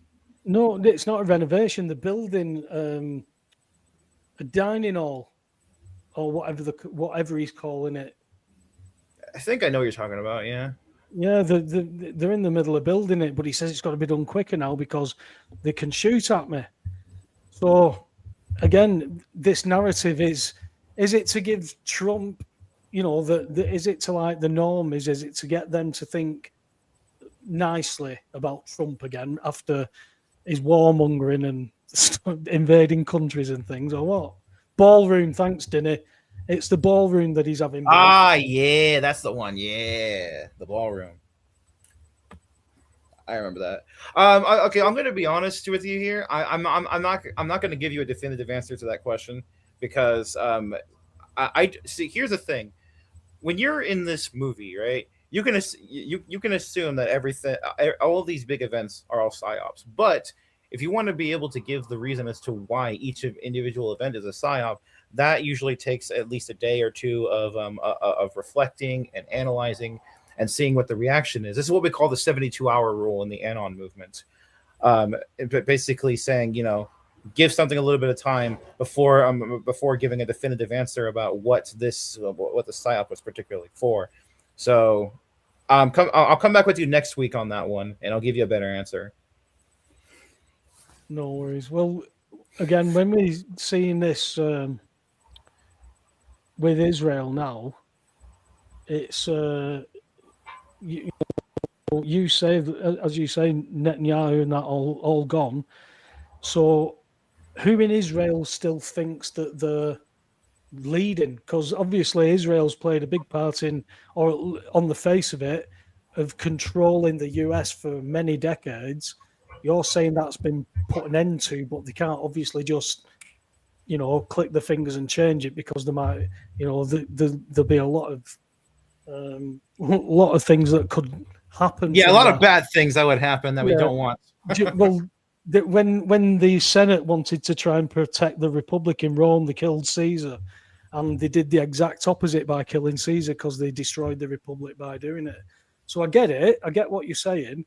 But what part of the state of Israel still believe they're leading the way? Or is it not that? Are they all part of the same plan? Because they believe that Trump is on their side because they believe, and they say, by putting him on minted coins, that he's their Cyrus. He's going to be their Messiah's helper. Well, well, you know, there's multiple ways you can interpret that whole thing with Trump. See, the thing is that Israel has been under control for years now. If you ask me specifically by who, that would be Israeli white hats. And I've talked about this before. This was going back like maybe a year now, or a few months at least. Well, hang on. What are the Israeli white hats? Explain that. That's what I was about to do. So basically, you remember a few months ago, whatever it was, when Trump was like, this guy's central casting, talking to someone I believe someone that was high up in the Mossad or someone like that, or the IDF, whatever. Essentially saying that, but that's what's a nod, wink, wink to those of us in the know, saying that Israel has white hats in it that went along with the American ones, because every country has its good elements and its bad elements, right? Because obviously the deep state infiltrated pretty much every country on the planet, but every country has its good elements, and the thing about the Q plan was to cultivate those good elements, defeat the bad ones, and bring the good ones to power, and then have them be control the situation, so that way they can optically play out this movie for the normies. In short, essentially, the good guys in Israel are now running the show, and they're making it look like that Satan Yahoo is optically they're exposing Israel's image of being a warmongering, evil, state going back decades, But did you see that video I linked to you, by the way? I've not had a chance to look at much that have been emailed. To be fair, Taylor, this week. Oh man, if you don't mind, it's only 5 minutes long. If you don't mind, would you be okay with me playing that, or you playing that?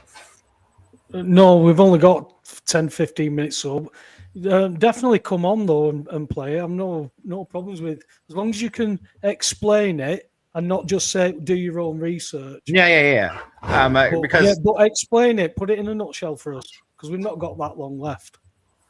Okay, so essentially, without actually playing it, there's a it's I don't know who made it. Obviously, it was somebody in the Q team, because there's just too much insider information for it not to be made by them.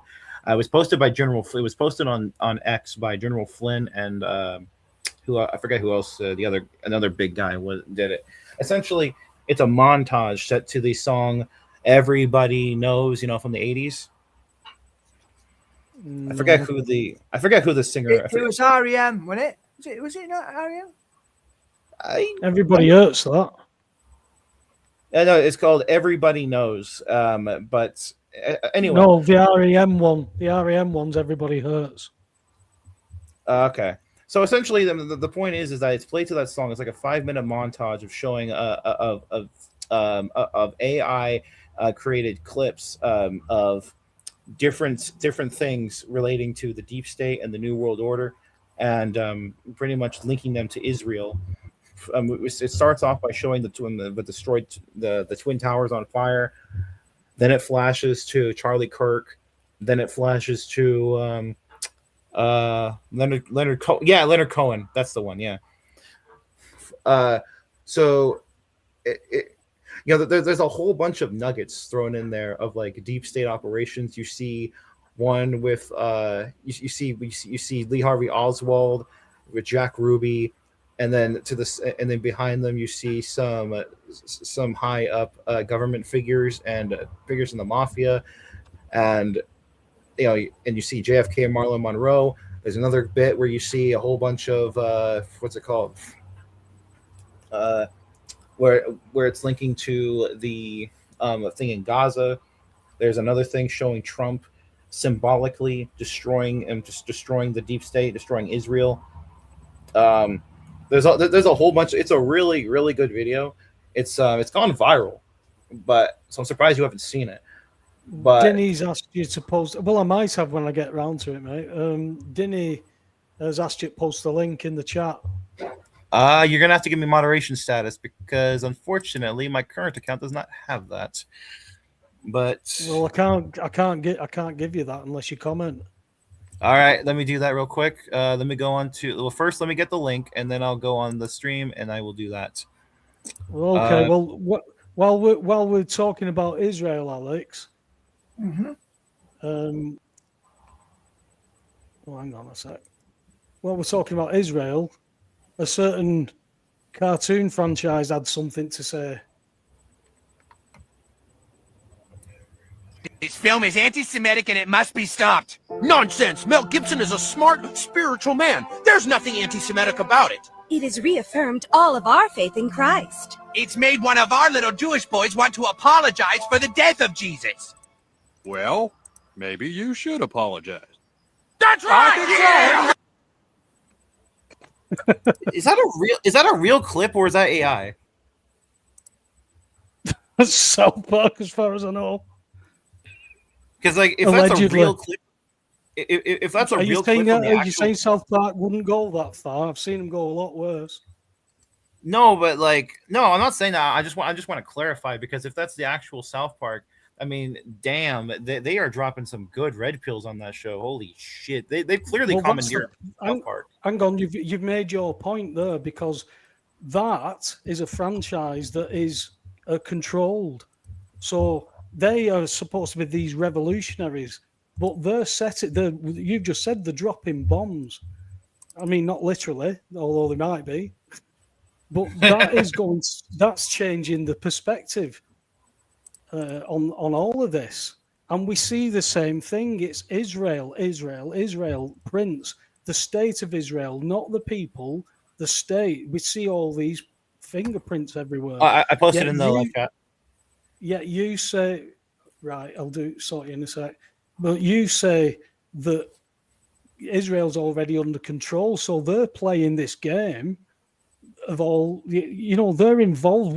What's the gain here? Because the Israel that's being controlled is still, the White Hats is still promoting Trump as their Messiah. So it's still the Messiah that they're promoting, and the world government and the world order, the world order and the world religion are all still on the table. So where does that fit in, Taylor? Well, first off, the one world religion, the new world order, and the Greater Israel Project, all of that is dead. All of that is dead. And going back to the Trump Messiah thing, this is what I mentioned before about how you could view this in multiple different angles. Maybe when they say that Trump is their Messiah, they could be meaning that Trump is the one that and keep in mind, this is just a hypothesis on my part. Is that maybe it's a symbolic gesture saying that Trump is the one who defeated the New World Order and saved the people of Israel, or the real Israelis, what the Bible talks about, from the satanic Rothschild cult that has been ruling over them for a long time now. So kind of like, if that makes sense. So essentially, no. So let me put it a different way. So essentially, basically my theory is that Trump is essentially in a way you could say is the Messiah of bringing about of defeating the deep state and the New World Order that has been controlling the people, that's been controlling the real Israelis and the people living in Israel going back decades, essentially defeating the satanic beast that has been the head of the snake going back a long time. Well, the thing is, the true Israelis that you're talking about, I don't know who you mean, because the Israelis that settled there aren't from there. So the people that lived there, the ones that you say were God's chosen people, aren't them. So these I know that. That's what I'm saying. So you're in control of that narrative, and they say that Cyrus the Great helped to do that. So he's done it.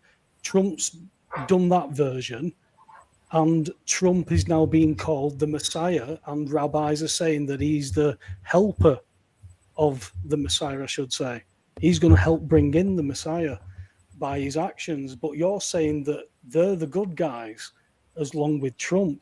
This is why the narrative starts to get really cloudy, because it looks like everybody's got together on a certain level that looks like we're all against each other, but we all want the same thing, which is to usher in the Messiah. And this is where the one world religion is, and an order. It's a world order. The new world order that you talk about, I think that died But what they're forming is like a new United Nations. And what is that going to be united under? You're saying that basically this plan that's worldwide is what they're going to unite under, and they're just going to let it come out to us, all the normies, so we're not all shocked. Well, that sounds like everything that we've been talking about through the show. So do you not see that you've got to at least have a little bit of a skeptical eye on it now as you see these two things coming together? Or is it like, it's just rock solid what you believe? Rock solid? No. Hey-ho.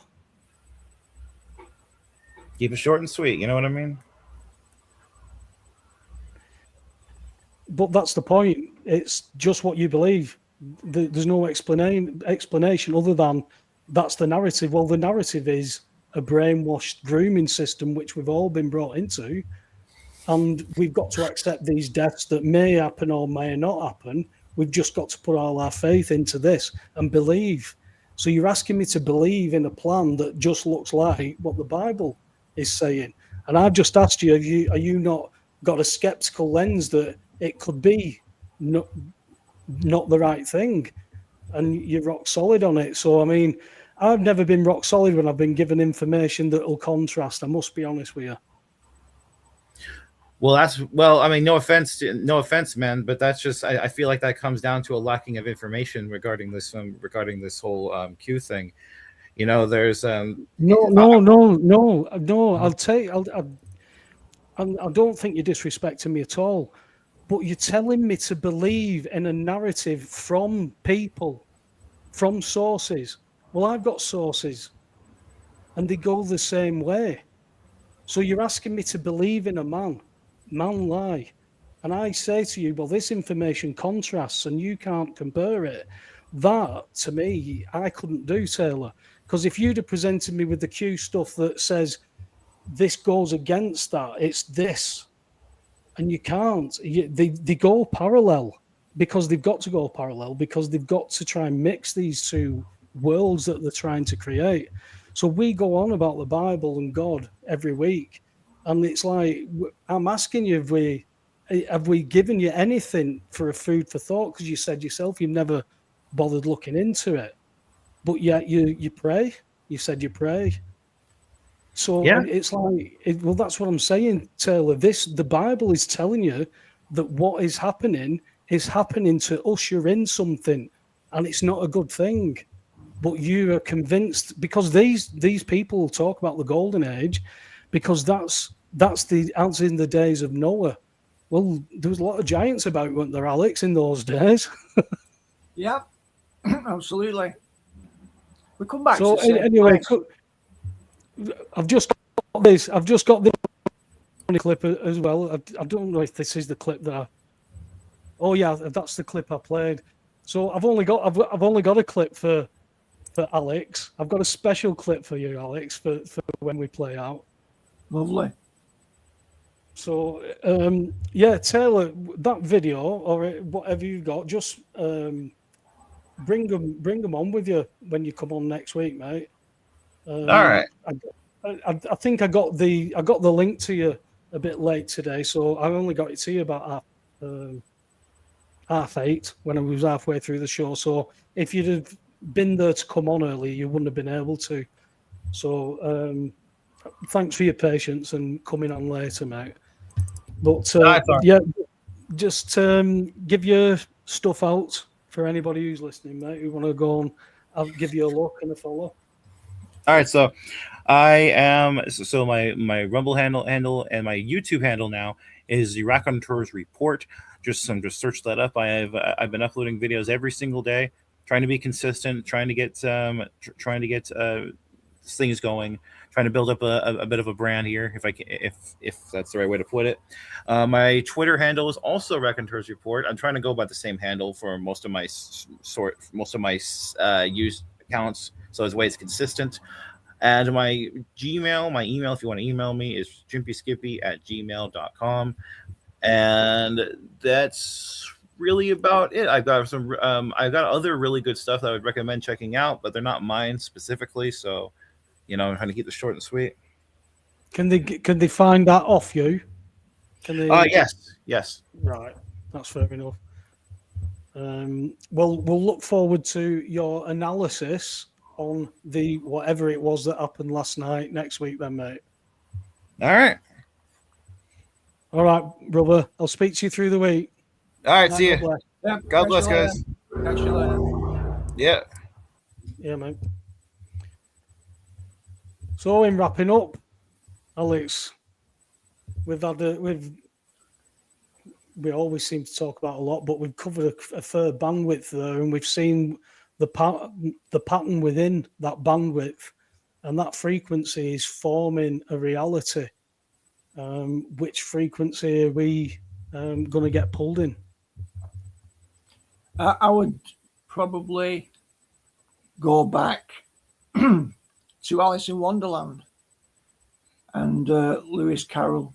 I think it was in chapter 5, where after Alice has had these problems, where when she first of all she eats food, and then she gets bigger, and she drinks, and then she shrinks.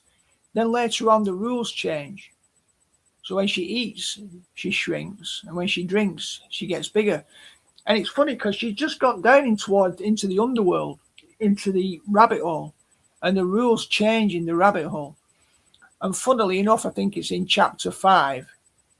There's been a bit of bizarre stuff going on, as we know.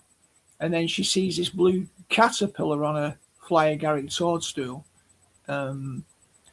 And basically, he talks about, if you eat from this left side of the mushroom, you'll get bigger. If you eat from the right side, you'll get smaller.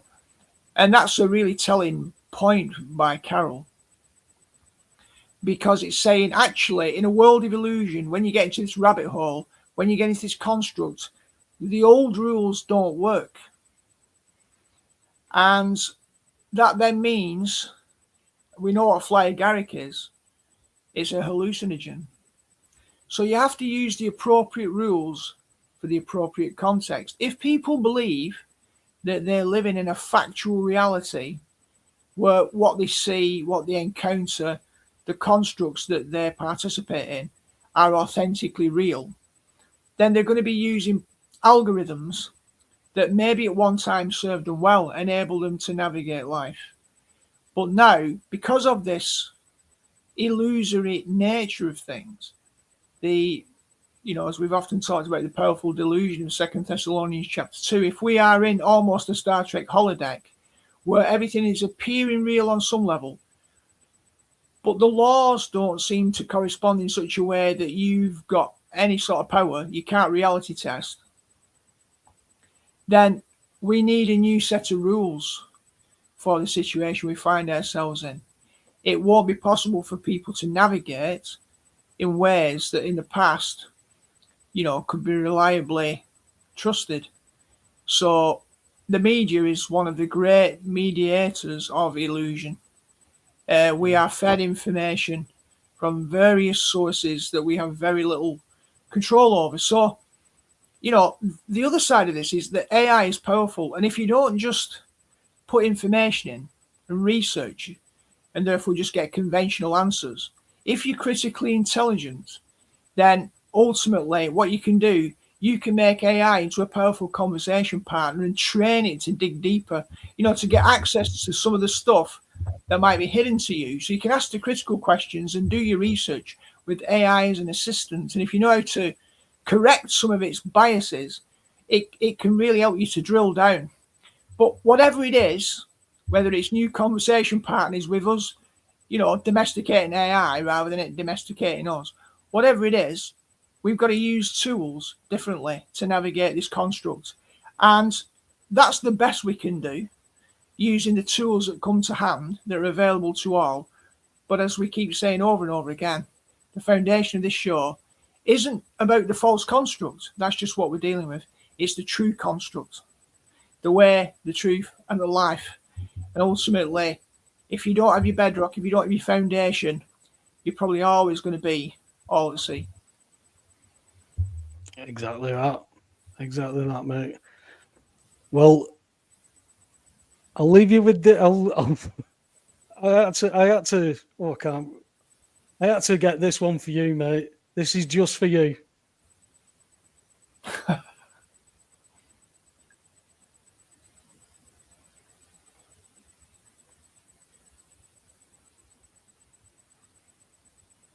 Yes. It's going to take them a long time on the National Health Service to get rid of it. But that's another separate problem. All right. I think we'll leave. Can a woman have a penis? Yes. It's going to take them a long time on the National Health Service to get rid of it. But that's another separate problem. All right. I think we'll leave it on a woman can have a penis. People. Can I think you're lacking nuance and complexity about a pretty complicated Not really. You couldn't have been clearer. I'm clear because actually when you want to look at the science... You were crystal clear. Ask a simple question. But you're laughing at it, which I think demeans trans people. Absolutely ridiculous. What have you got against trans people? Why are you punching down? Why are you not saying nothing against trans people? I've already told you that I think trans people... You sound like you have a huge problem with trans people. No. It sounds to me like you don't understand what a woman is, which I think is a huge problem for someone leading a party in this country. A woman is a gender. Sorry? You said what's a woman? No, a woman is a gender. Biological and gender female. is complicated. No. Gender is a spectrum. It's not complicated. A woman is a biological gender a spectrum? Is it that binary? Do you think people are born male and female? Not necessarily. Oh, for God's sake. I think it's more complicated than It's not more complicated, Zach. Well, it's not more complicated than that if you're a TV show host who wants to make it binary and ridiculous. Zach, you're going to have but to actually, work if you this want to stuff have out, a nuanced conversation that actually reflects science when I asked you if you and want to information... when I asked you if you want to be Prime Minister, there is not a cat in hell's chance of you ever becoming Prime Minister if you don't know what a woman is. Who are you voting for next week, mate? I'll tell you this. If I were gay, I still wouldn't. I don't even know what that means, mate. Thanks to everybody in the chat room who stayed with us for the full 2 hours while we were live. I'm glad that people take time out of their busy schedules to at least have some food for thought and some thinking going on, and hopefully go away and talk and create conversation, because that's what we started this for. At the end of the day, it was to expose things that we'd actually been through and exposed through our experience and what we'd found along the way. To find out that the world that we've been brought into isn't anything like what it was when I stood in that back garden when I was 6 years old, looking up at the stars and saying, "Who's made all them, Mum?" You know, I had no clue, and then to understand that neither did my mum. That meant a lot to me. So, you know, I think it's time for us all those who think that they've got the answers, is to be humble, because I've only found one answer, and it wasn't in this world. Because when I realised in this world, Alex, that I was stamped, given barcode, been given numbers and everything, and put into a ledger right at the beginning of my life before I even knew anything about it, then I knew then that it wasn't just about gas, water and electric anymore. It was something much bigger. Thanks for everybody again. Thanks for everybody who's watching after the live. I appreciate it, and I appreciate all the messages that we get. It's encouraging. But for now, night, God bless. See you next week. Guys.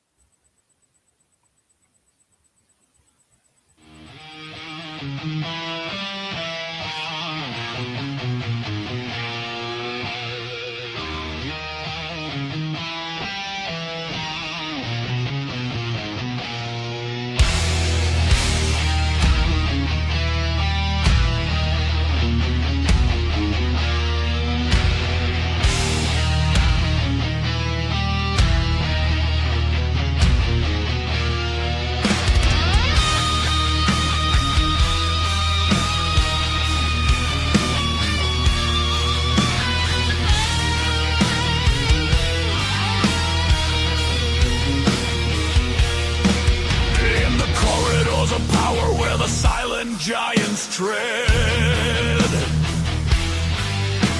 They register the living and they valued every head. censorship by design, a monopoly of the soul, where BlackRock and the Vanguard take the ultimate control. From the supermarket aisles to the farmer on the shelf, they've engineered the rules to benefit themselves. $20 trillion flowing through a shell game fund, more than the entire U.S. economy when the day is done. They sit up on the boards and they dictate every plan, from the tech inside your pocket to the media in your hand. You fight about the brand or which narrative is true, but Fox and CNN both belong to the same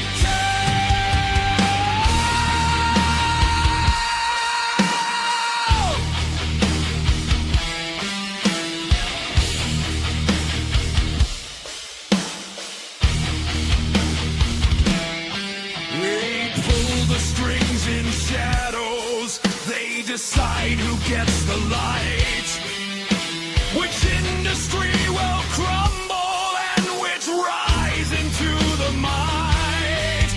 With an algorithm master called Aladdin at the wheel, they manage every market and they broker every deal. It's not a world of freedom, it's a managed coal machine, with the Patriot Act forming every data point between. But man was made for truth, not to be upon a proxy. To find a revelation in the midst of orthodoxy. For the I am isn't captured by the dimensions of a man, and the spirit isn't bound by a corporate funded plan. Don't be an idol maker, trying to cage the force